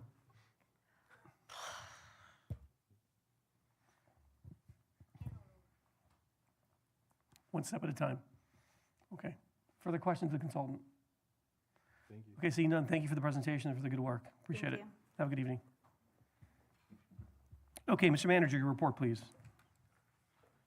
Yes, sir. Madam Deputy will be providing. We have a couple new programs in Parks and Rec. We have a women's self-defense class that's being held at the community center every second Thursday. The residents get that class for $15, $30 for non-resident. Space is limited, so people should sign up quickly. We have youth flag football that begins April 6th. There's also a 10% resident discount on that program, and they'll be playing games on Sunday at South Miami Park. Early summer camp registration is also open right now just for South Miami residents through April 20th. After that, it's open to the public. That program is $50 a week. Anyone with small kids knows that that is a great price. That's for South Miami residents. On the event side, we have our last SOMI second Saturdays of the season. Our next one picks up in October. This is April 12th, and it'll be country night. So everybody's invited to come out for that. It'll be our last one. This Saturday, we have the Easter egg hunt at Dante Fasel Park at 11 a.m. This is a free event open to the public. And as mentioned many times tonight, on Thursday at the community center, we have the community meeting having to do with the future of the mango lots. That begins at 6 p.m. It's the end of the manager's report. Thank you. Questions of the manager? Anyone, comments? Yes, question. So we're off for the summer on the second Saturdays? We come back the second Saturday in October. And October, why October, not September? I'm just curious. Rain, heat, Rain? yeah. Yeah, this season we started earlier because we wanted to make sure that, something was going on in that SOMI district area, but it was a very hot Yeah, time. yeah. So I remember I was there. we pick up at the For that beginning of the first fiscal year. Okay. Further questions? Okay, seeing none, thank you for the report. Thank you. Mr. City Attorney, your report, please. We will decline to make any report at this time. Thank you, Mayor. I have one question for you. Yes, sir. Since we filed the complaint last Thursday, I know I asked you this offline before, do we have a sense of what the timing for this process to play out will be? We know the initial part of the process. We are in the process of serving the governor and the attorney general. Thank you. And we should have that, I'm sure, completed by the end of the week. And they will have, I believe they have 20 days to respond. And that's where it will proceed from there. Okay, and typically, what's our expectation? Is this just something that's decided based on briefs filed by the parties? Is there oral argument that's scheduled? How does this? Our goal will be to coordinate with the Attorney General's office and the General Counsel's office to agree to some kind of expedited schedule. And I'm sure both sides would like a fast resolution so that we have the clarity that we're looking for. That's why I'm asking. So, okay, great. Okay, thank you. Comments, questions? Okay. Moving on. Discussion items, summer commission meeting schedule. Madam Clerk. Yes, Alfredo wanted me to bring this because of the budget hearing schedule. So, Alfredo, you want to? Mr. Riverall. Your dates. Good evening, sir. Good evening again. As you know, we're starting the budget process. We're about to begin meetings with our Budget and Finance Committee. We have our quorum, we have our 5 members. I'm excited, they're all the same. One of the main and one of the first questions that they have at all their first meetings is, what is the budget schedule? You have summer coming. I believe in the summer, everybody takes vacation, obviously kids and things of that nature. So the idea here is there's one crucial meeting in July, which is setting the millage for the trim notice that goes out in August. We have it proposed on the 29th of July. And then we have the 2 hearings in September. We cannot have our first budget hearing until, and this is by Florida statute, until the 3rd of September. You have the first regular meeting in September on the 2nd. The idea is you could have 2 meetings, the regular meeting on the 2nd and come on Wednesday for the first budget hearing, or you can reschedule your September 2nd and just move it to the Wednesday after. that's an option. And that's pretty much what it is. It's to coordinate your calendar for the summer, which again is the peak of our budget, and our CIP workshop is scheduled or hope to be scheduled for June 3rd. I'm back from vacation from the middle of July to the end of the year, so there's no conflict for me on the dates you've identified. And then Anyone else? July 29th, he wants to have that meeting, so that means we need to move one of those July meetings, July 1st or 15th. I will not, so I'm planning on traveling this 21st of June through July 12th. So I would suggest, I think of a meeting July 1st that's scheduled, which is our regular first and third Tuesday. Just looking at the calendar, is that correct, Madam Clerk? Yes. So I would suggest that we move the July 1st meeting to July 29th. And then we have one July meeting, correct? We have one July meeting, That's which would be fine. July 15th, which would be our regular meeting. But would you, I would be back. okay. Yeah. So July I'm- 15th would be the July meeting, and then the 29th is the, Trim meeting, trim notice meeting. Yes, ma'am. Okay. Yes, sir. it'll be the budget workshop. And the trim notice. Yeah, Correct. No problem. And the setting of that resolution of the trim. Okay. I'm fine with So- all of these dates. Yeah, July 15th, I'm not gonna be, so I'm here at the beginning. I'm a little opposite you, but I will be back the 29th. Okay. That's probably the most, that's the big one. So, Right. anyone else have a conflict with the dates you suggested? What about June? Are we gonna do Yeah. 2 meetings in June? We have June 3rd and June 17th, if you want to. I have no conflicts on those dates, so I'll defer to the rest of the board if you want to do have a meeting or not. I won't be here June 3rd. Okay. And June 17th, you're gone. No, I'm here. I don't leave till the 21st. Okay. Try to avoid as much conflict as possible. The July meeting always gets me, the first July meeting. Okay, so are Do we, you want to leave both June meetings open right now? we can leave them and I When can we always get cancel one if we closer? need it. Okay. Yeah. Okay. Yeah, And the August meetings as well, 'cause we have. Again, I'll keep them because as you know, our city attorney works through the schedule on City Hall, we may need those dates to kind of have some discussions on that item, I would suspect. In August, at some point, I'll be gone when I take the kids back to college, but I don't know what that is yet. And we are allowed to have a single meeting in August, are we not? Yes, in June, July, and August. Okay. So, I mean, we could probably, you can let us know, the earlier one would be easier for you to cancel or the later one? If you give me 1 minute, I'll look at it. Okay. So June, we have to decide, we're gonna do one. We'll We leave just both don't for know- now Okay. because we may, given some other items, need them. But we can always choose to cancel one Okay. as we get closer. Okay, let's table that. If you'll let us know if there's a conflict. No? I'm dropping them off somewhere around the 18th, so. Okay, so you're clear both dates then. Okay. If you can read item 1 for the record, please. It's item 1, a resolution of the Mayor and City Commission of the City of South Miami, Florida, designating Mayor Javier Fernandez as the city's director and Vice Mayor Brian Corey as the alternate director with the Miami-Dade County League of Cities. Thank you. Is there a motion on item 1? I'll move it. Okay, is there a second? I'll second. Great. Madam Clerk, if you can call the roll, please. Yes, Commissioner Cayenne? Yes. Commissioner Rodriguez? Yes. Commissioner Bonish? Yes. Mayor Fernandez? Yes. Item passes 4-0. If you can read item 2, please. Item 2, a resolution approving and authorizing the waiver of certain event-related fees and costs in amount not to exceed $2,255 pursuant to Section 15B6 of the City Code for a special event known as Community Yoga on Rooftop Municipal Parking Garage presented by Complex Somi LLC DBA Complex Health and Wellness to be held once each month beginning on Saturday, August 5th through September 25th. At the municipal parking garage. Mr. Rival or, But Quentin is a special event, so. Got it, I'm sorry. Our Parks Director, yeah. Mr. Director, you're recognized. There's a number of, there's a parking revenue there, so that's probably why you were thinking. It's the parking garage. I still have nightmares about it, so. And I always associate it with Alfredo. So I'm sorry, Mr. Rival. Sorry, not sorry. Good evening again.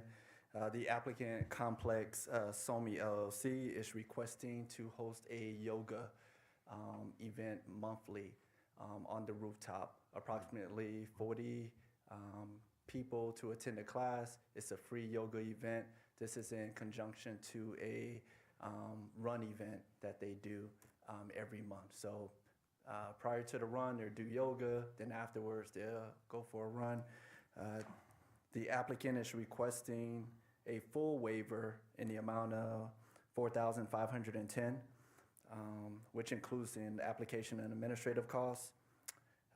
City staff is recommending a 50% waiver of fees in the amount of $2,255. What are, I did not review the item, so what are the costs that make up the full $4,510? The special event application and admin fee is $160, and the parking fee is $4,350. And again, this is over a 6-month period between starting in April through September. Okay, and again, the parking fee is for leasing the empty parking spots? Okay. Yes, sir, you're recognized. I'm afraid what's going to come out of his mouth right now. Sorry. Is there a specific time? Can we allocate a specific time for this particular event? Or have they specified that or not? Yes, their actual yoga will be held between the hours of 7:30 a.m. to 8:30 a.m. And that's written?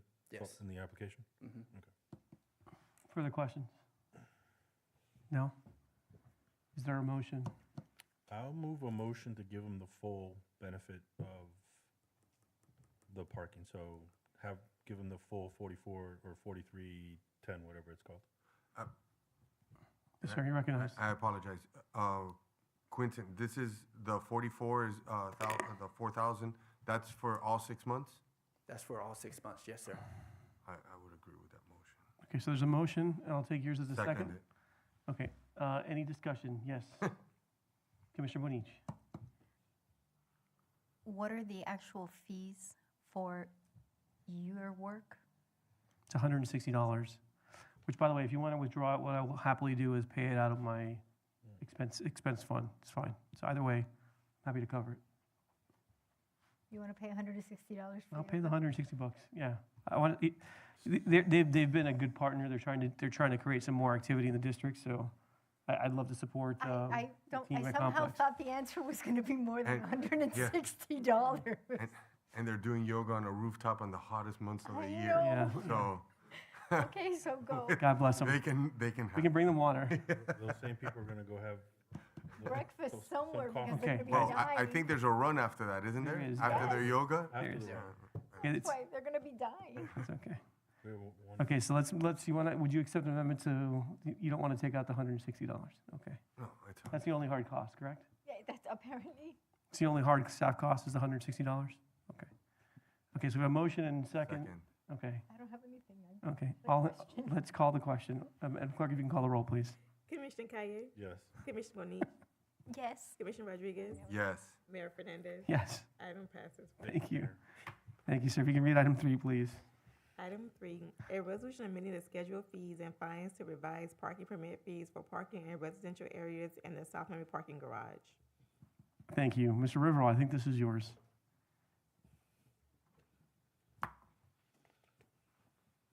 Y'all Good better say evening. yes now.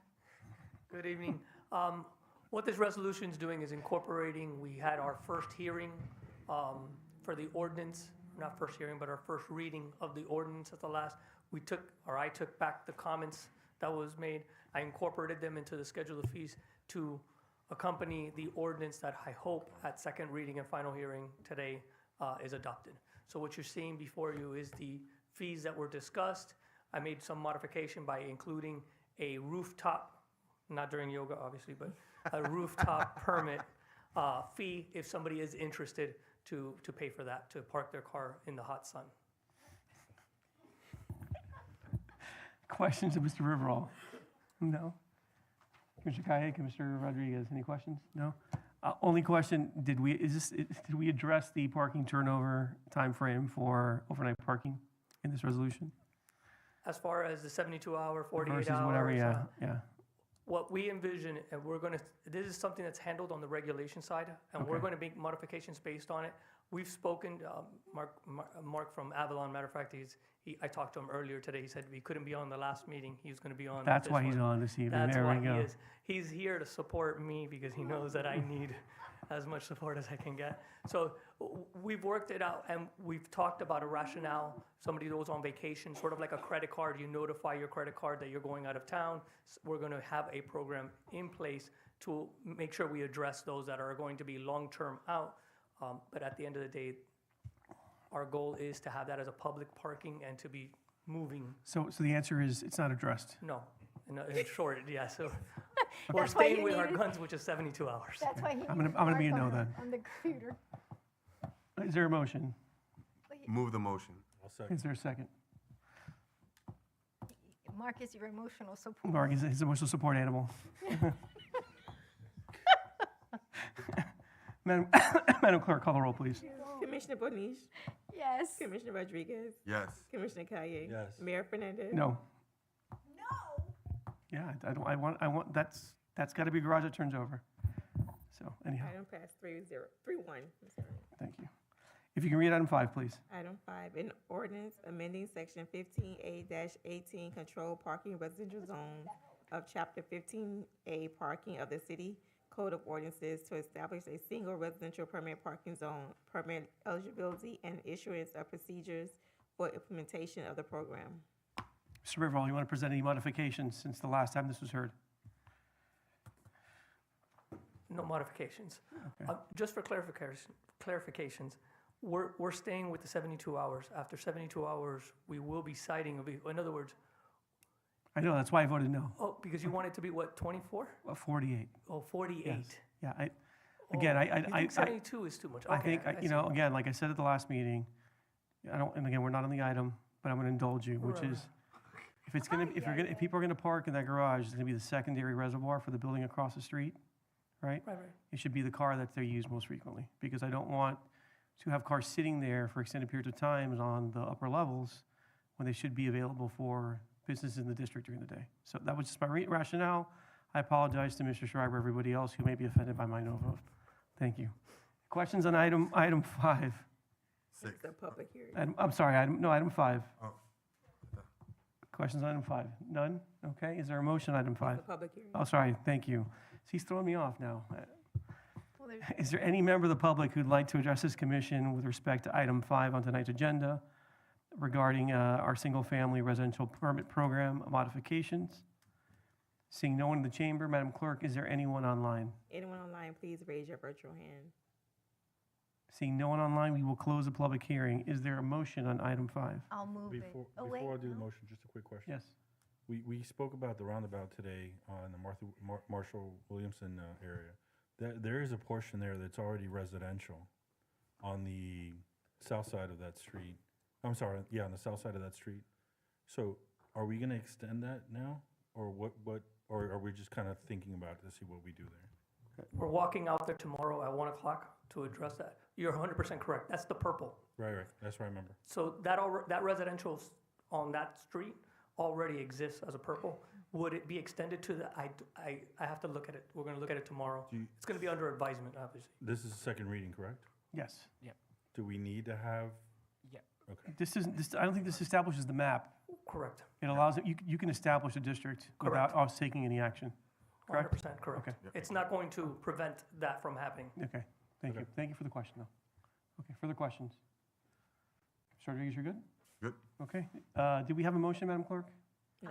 We did I'll not. move Okay. Second. Motion by Kaye, second by Rodriguez. Madam Clerk, please call the roll. Yes, Commissioner Kaye, Yes. Commissioner Rodriguez, Yes. Commissioner Bonish, Yes. Mayor Fernandez. Great. If we can read item, yes.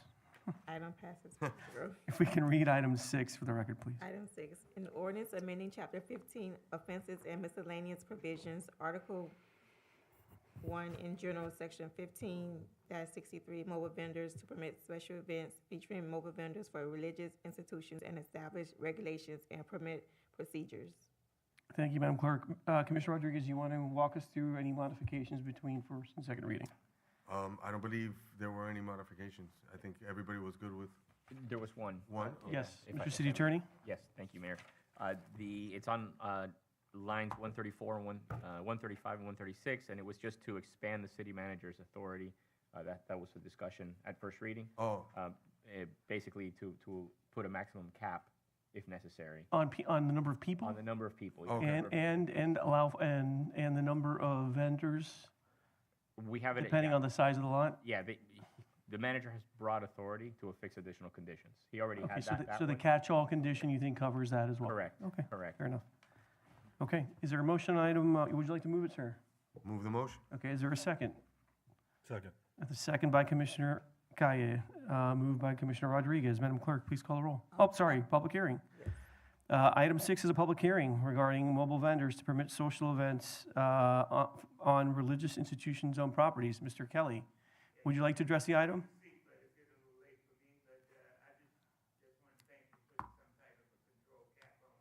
Okay. So for the record, Mr. Kelly is thanking the city attorney and all the sponsors of the modification for allowing for a cap on the number of attendees at a possible event. So with that, by way of public comment, is there anyone else in the chamber or online, Madam Clerk? Anyone that's online, please raise your hand. No. We will close the public hearing. Madam Clerk, if you could call the roll, please. Yes, Commissioner Rodriguez, Yes. Commissioner Kaye, Yeah. Commissioner Bonish, Yes. Mayor Fernandez. Yes, Item passes 4-0. thank you so much. If you could read item 7, please. Item 7, an ordinance amending section 15-82 prohibited noise of Article 3 noise of Chapter 15 offenses and miscellaneous provisions of the City Code of Ordinances to revise the noise or regulations within the city. Thank you, Madam Clerk. Ms. Cabrera, do you want to quickly address any modifications from the last time we saw this item? Good evening. Good evening. For the record, I'm the Carrera Development Services Director.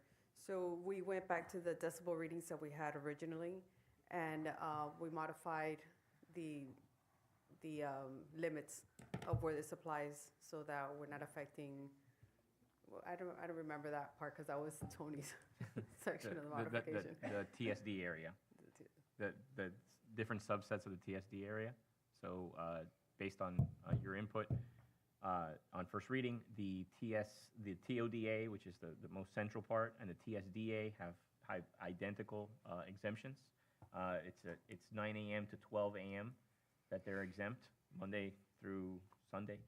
And then the TSNA district, which is the neighborhood, the outskirts, has slightly different hours of exemption, 5 p.m. to 10 p.m. Monday through Thursday, 5 p.m. to 11 p.m. on Fridays, noon to 10 p.m. on Saturdays, and noon to 9 p.m. on Sunday, with one exception: the commercial uses on properties fronting 74th Street are exempt until 12 a.m. on Fridays and Saturdays, basically to account for those. So those are on the south side that are facing north? We have, yeah, these would be on the south side, Okay. TSNA. Okay, fair Yeah. enough. Questions, comments? Yes, sir. You're recognized. So when we made this motion, we discussed it, but it got through the Fell through the cracks? It through the cracks. Thursday, right now in the commercial zone, calls till 8. We had said about going to 11. Thursday you're saying on the commercial uses till on 74th Street? Yeah. Yeah, on this, hold on. It is, right now it is 5 p.m. to 10 p.m. Monday through. No, the one that's till 8 p.m. is, 8. sorry, I was looking at this over. He's looking at Oh. 1582, number, section A. Oh, in the chart, that's what you're looking at. Yeah, he's looking at the chart. Yeah, these are, so are you saying outside of the TSD area, outside of the transit supportive area, downtown and all that? Yeah, so where, you see how it goes Friday, Saturday, we changed it from 10 a.m. to 12 a.m.? Those are not the standards for the. These are taught over here. Yeah. Okay, and these are, These are the general standards elsewhere in the That's general city. for the whole, That's the the whole. balance of the city, sir. okay, all Okay. right. Yeah. Okay. So that clarification, you're fine? I mean, residents are gonna, I just figured 8 a.m., but, okay. I mean, if everybody else is good with it. If What? everywhere else, I mean, forget, no, you're right. It's mine. That's fine. No, it's okay. We're here to get clarification, so if you feel you're good? No, we're good. Okay. Is there a motion? Oh, sorry. Because this area here, Monday through Thursday, we go to 8 p.m., yeah. Okay, so with that, by way of a summary of the modifications, this is a public hearing item. If any member of the public would like to address this commission on item 7, which is a modification to the city's noise ordinance, please come forward at this time. Madam Clerk, is there anyone online? Anyone on Zoom, please raise your virtual hand. Okay, seeing no one online and no one in the chambers, we will close the public hearing. Is there a motion on item 7? Commissioner Kaya, would you like to move it since it's your Yeah, item? sure, I'll move it, thank you. Is there a second? Second. A motion by Commissioner Kaya and a second by Commissioner Rodriguez. Madam Clerk, if you can please call the roll. Yes, Commissioner Kaye? Yes. Commissioner Rodriguez? Yes. Commissioner Bonish? Yes. Mayor Fernandez? Yes, Item passes 4-0. thank you.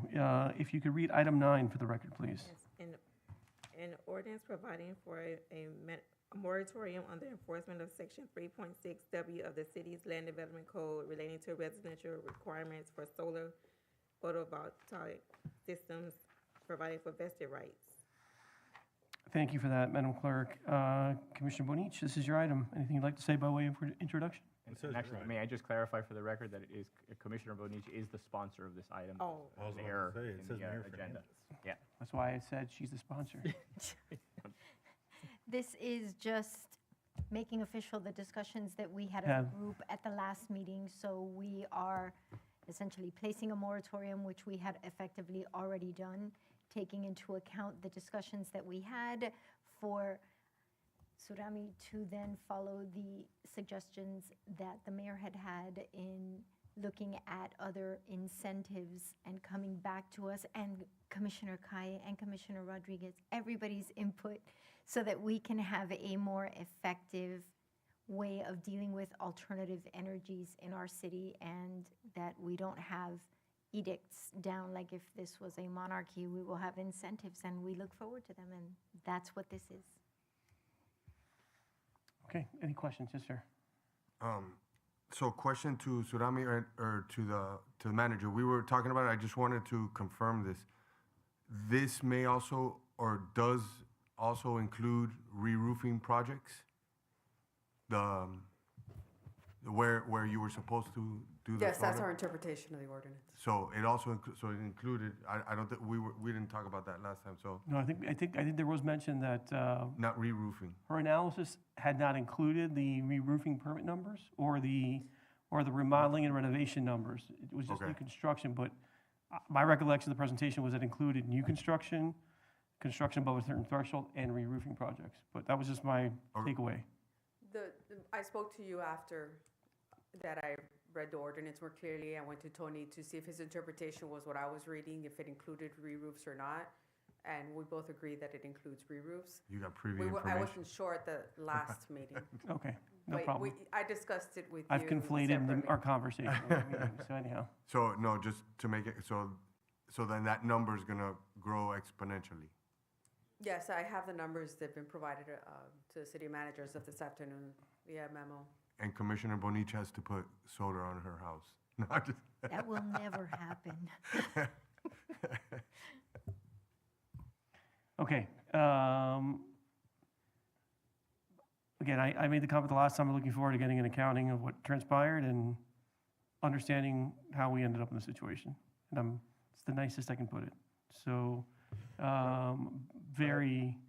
you weren't here the last time, so I'm grossly disappointed with how this has played out. So, Yeah, no, I met with the director, or we spoke, and she had done some research. She provided a memo this afternoon, of which I'm going to take a look at and share the information. Part of the research was capturing those categories that were mentioned, re-roofs, and try to get some numbers behind it. And then historically, what happened as a result of enforcing this, and it seems like it goes back actually all the way to 2017, where there were inconsistencies throughout that time frame, and certainly from November 22, another confusion as to whether there was a moratorium in place or not. So that's part of her research, and I'm going to take a look at what she shared, and if there's more research involved, we'll do that and then share it, give you something more. so I just want to say this as a corollary to this, which is when you and I first met, I think my conversation about this opportunity was I want to make sure that we have the best department to handle, small single-family and duplex projects in terms of our capacity on staff today. certainly feel less confident about that today than I did 24 months ago. You know, today's presentation on the one project that we discussed, I was surprised to see that it was handled by a third-party consultant. Given the size of the project, it's a pretty small project. I think that kind of speaks to the fact that we kind of really need to grow the capacity of our in-house staff and figure out how we're going to get to the balance of what's going to be handled outside, you know, our typical review process. So, you know, hopefully between now and the end of the year, we kind of figure out a plan so that going into our budget discussion, if we do need to add resources or make some modifications there, that we do that. And, you know, I have now had a couple of experiences as an elected official seeing things and identifying gross deficiencies in people's understanding of the code internally that, you know, it's not a reflection on you because you've really just gotten here, but I just think we really need to grow the capacity of development services, particularly for what is our core function, which is, you know, permitting homes, right? And the better we make that experience, the better the quality of the interaction. I think obviously it serves the city very well in the long term. So I'll just say that by way of editorial. And if there's a motion on the item, I will entertain it. I'll move the item. Okay, is there a second? I'll second. Okay, any further discussion? Seeing none, then, Madam Clerk, if you can call the roll, please. Yes, Commissioner Bonich? Yes. Commissioner Rodriguez? Yes. Commissioner Kaye? Yes. Mayor Fernandez? Yes. Item passes 4-0. First reading. Commissioners, we have commission reports. I have just one piece of information I want to share on an item regarding Dante Fasel Park and the new building we've been trying to get permitted where we had the fire access issue. Had a lot of conversations with Rodney Mandelson about granting us access off his parking lot. He has agreed to do that, so hopefully we'll have a solution. We'll bring an easement forward. He is looking for us to also, he's had some concerns about his zoning rights on that property for some time, and is looking at making some modifications. So I've asked the city attorney to bring forward a settlement agreement in that lawsuit that would basically provide us consideration in the form of an easement, and we would then promise to take affirmative steps to, I think, modify his PUD, correct? And possibly then enter into a development agreement that would give him some entitlement guarantees for the maximum statutory term, which I think is 30 years. So that's where we are in that conversation. We've made some progress there. Hopefully that'll result in us being able to get that building permitted. So just wanted to share that by way of information. Anybody else want to share anything by way of commission reports? Yes. I just want to say thank you for that. Well, thank you. That's great. Thank you. You're welcome. Okay. Oh, Yes, sir. it was Brian Corey's birthday this past week. We didn't really say anything. So It I'd was. Say happy birthday to Vice Mayor. You want to sing him a happy birthday? No, he's Okay. Belated happy birthday, Commissioner, or Vice Mayor, excuse me. Anything further? Okay. Seeing no further business before this commission, we stand adjourned. Thank you.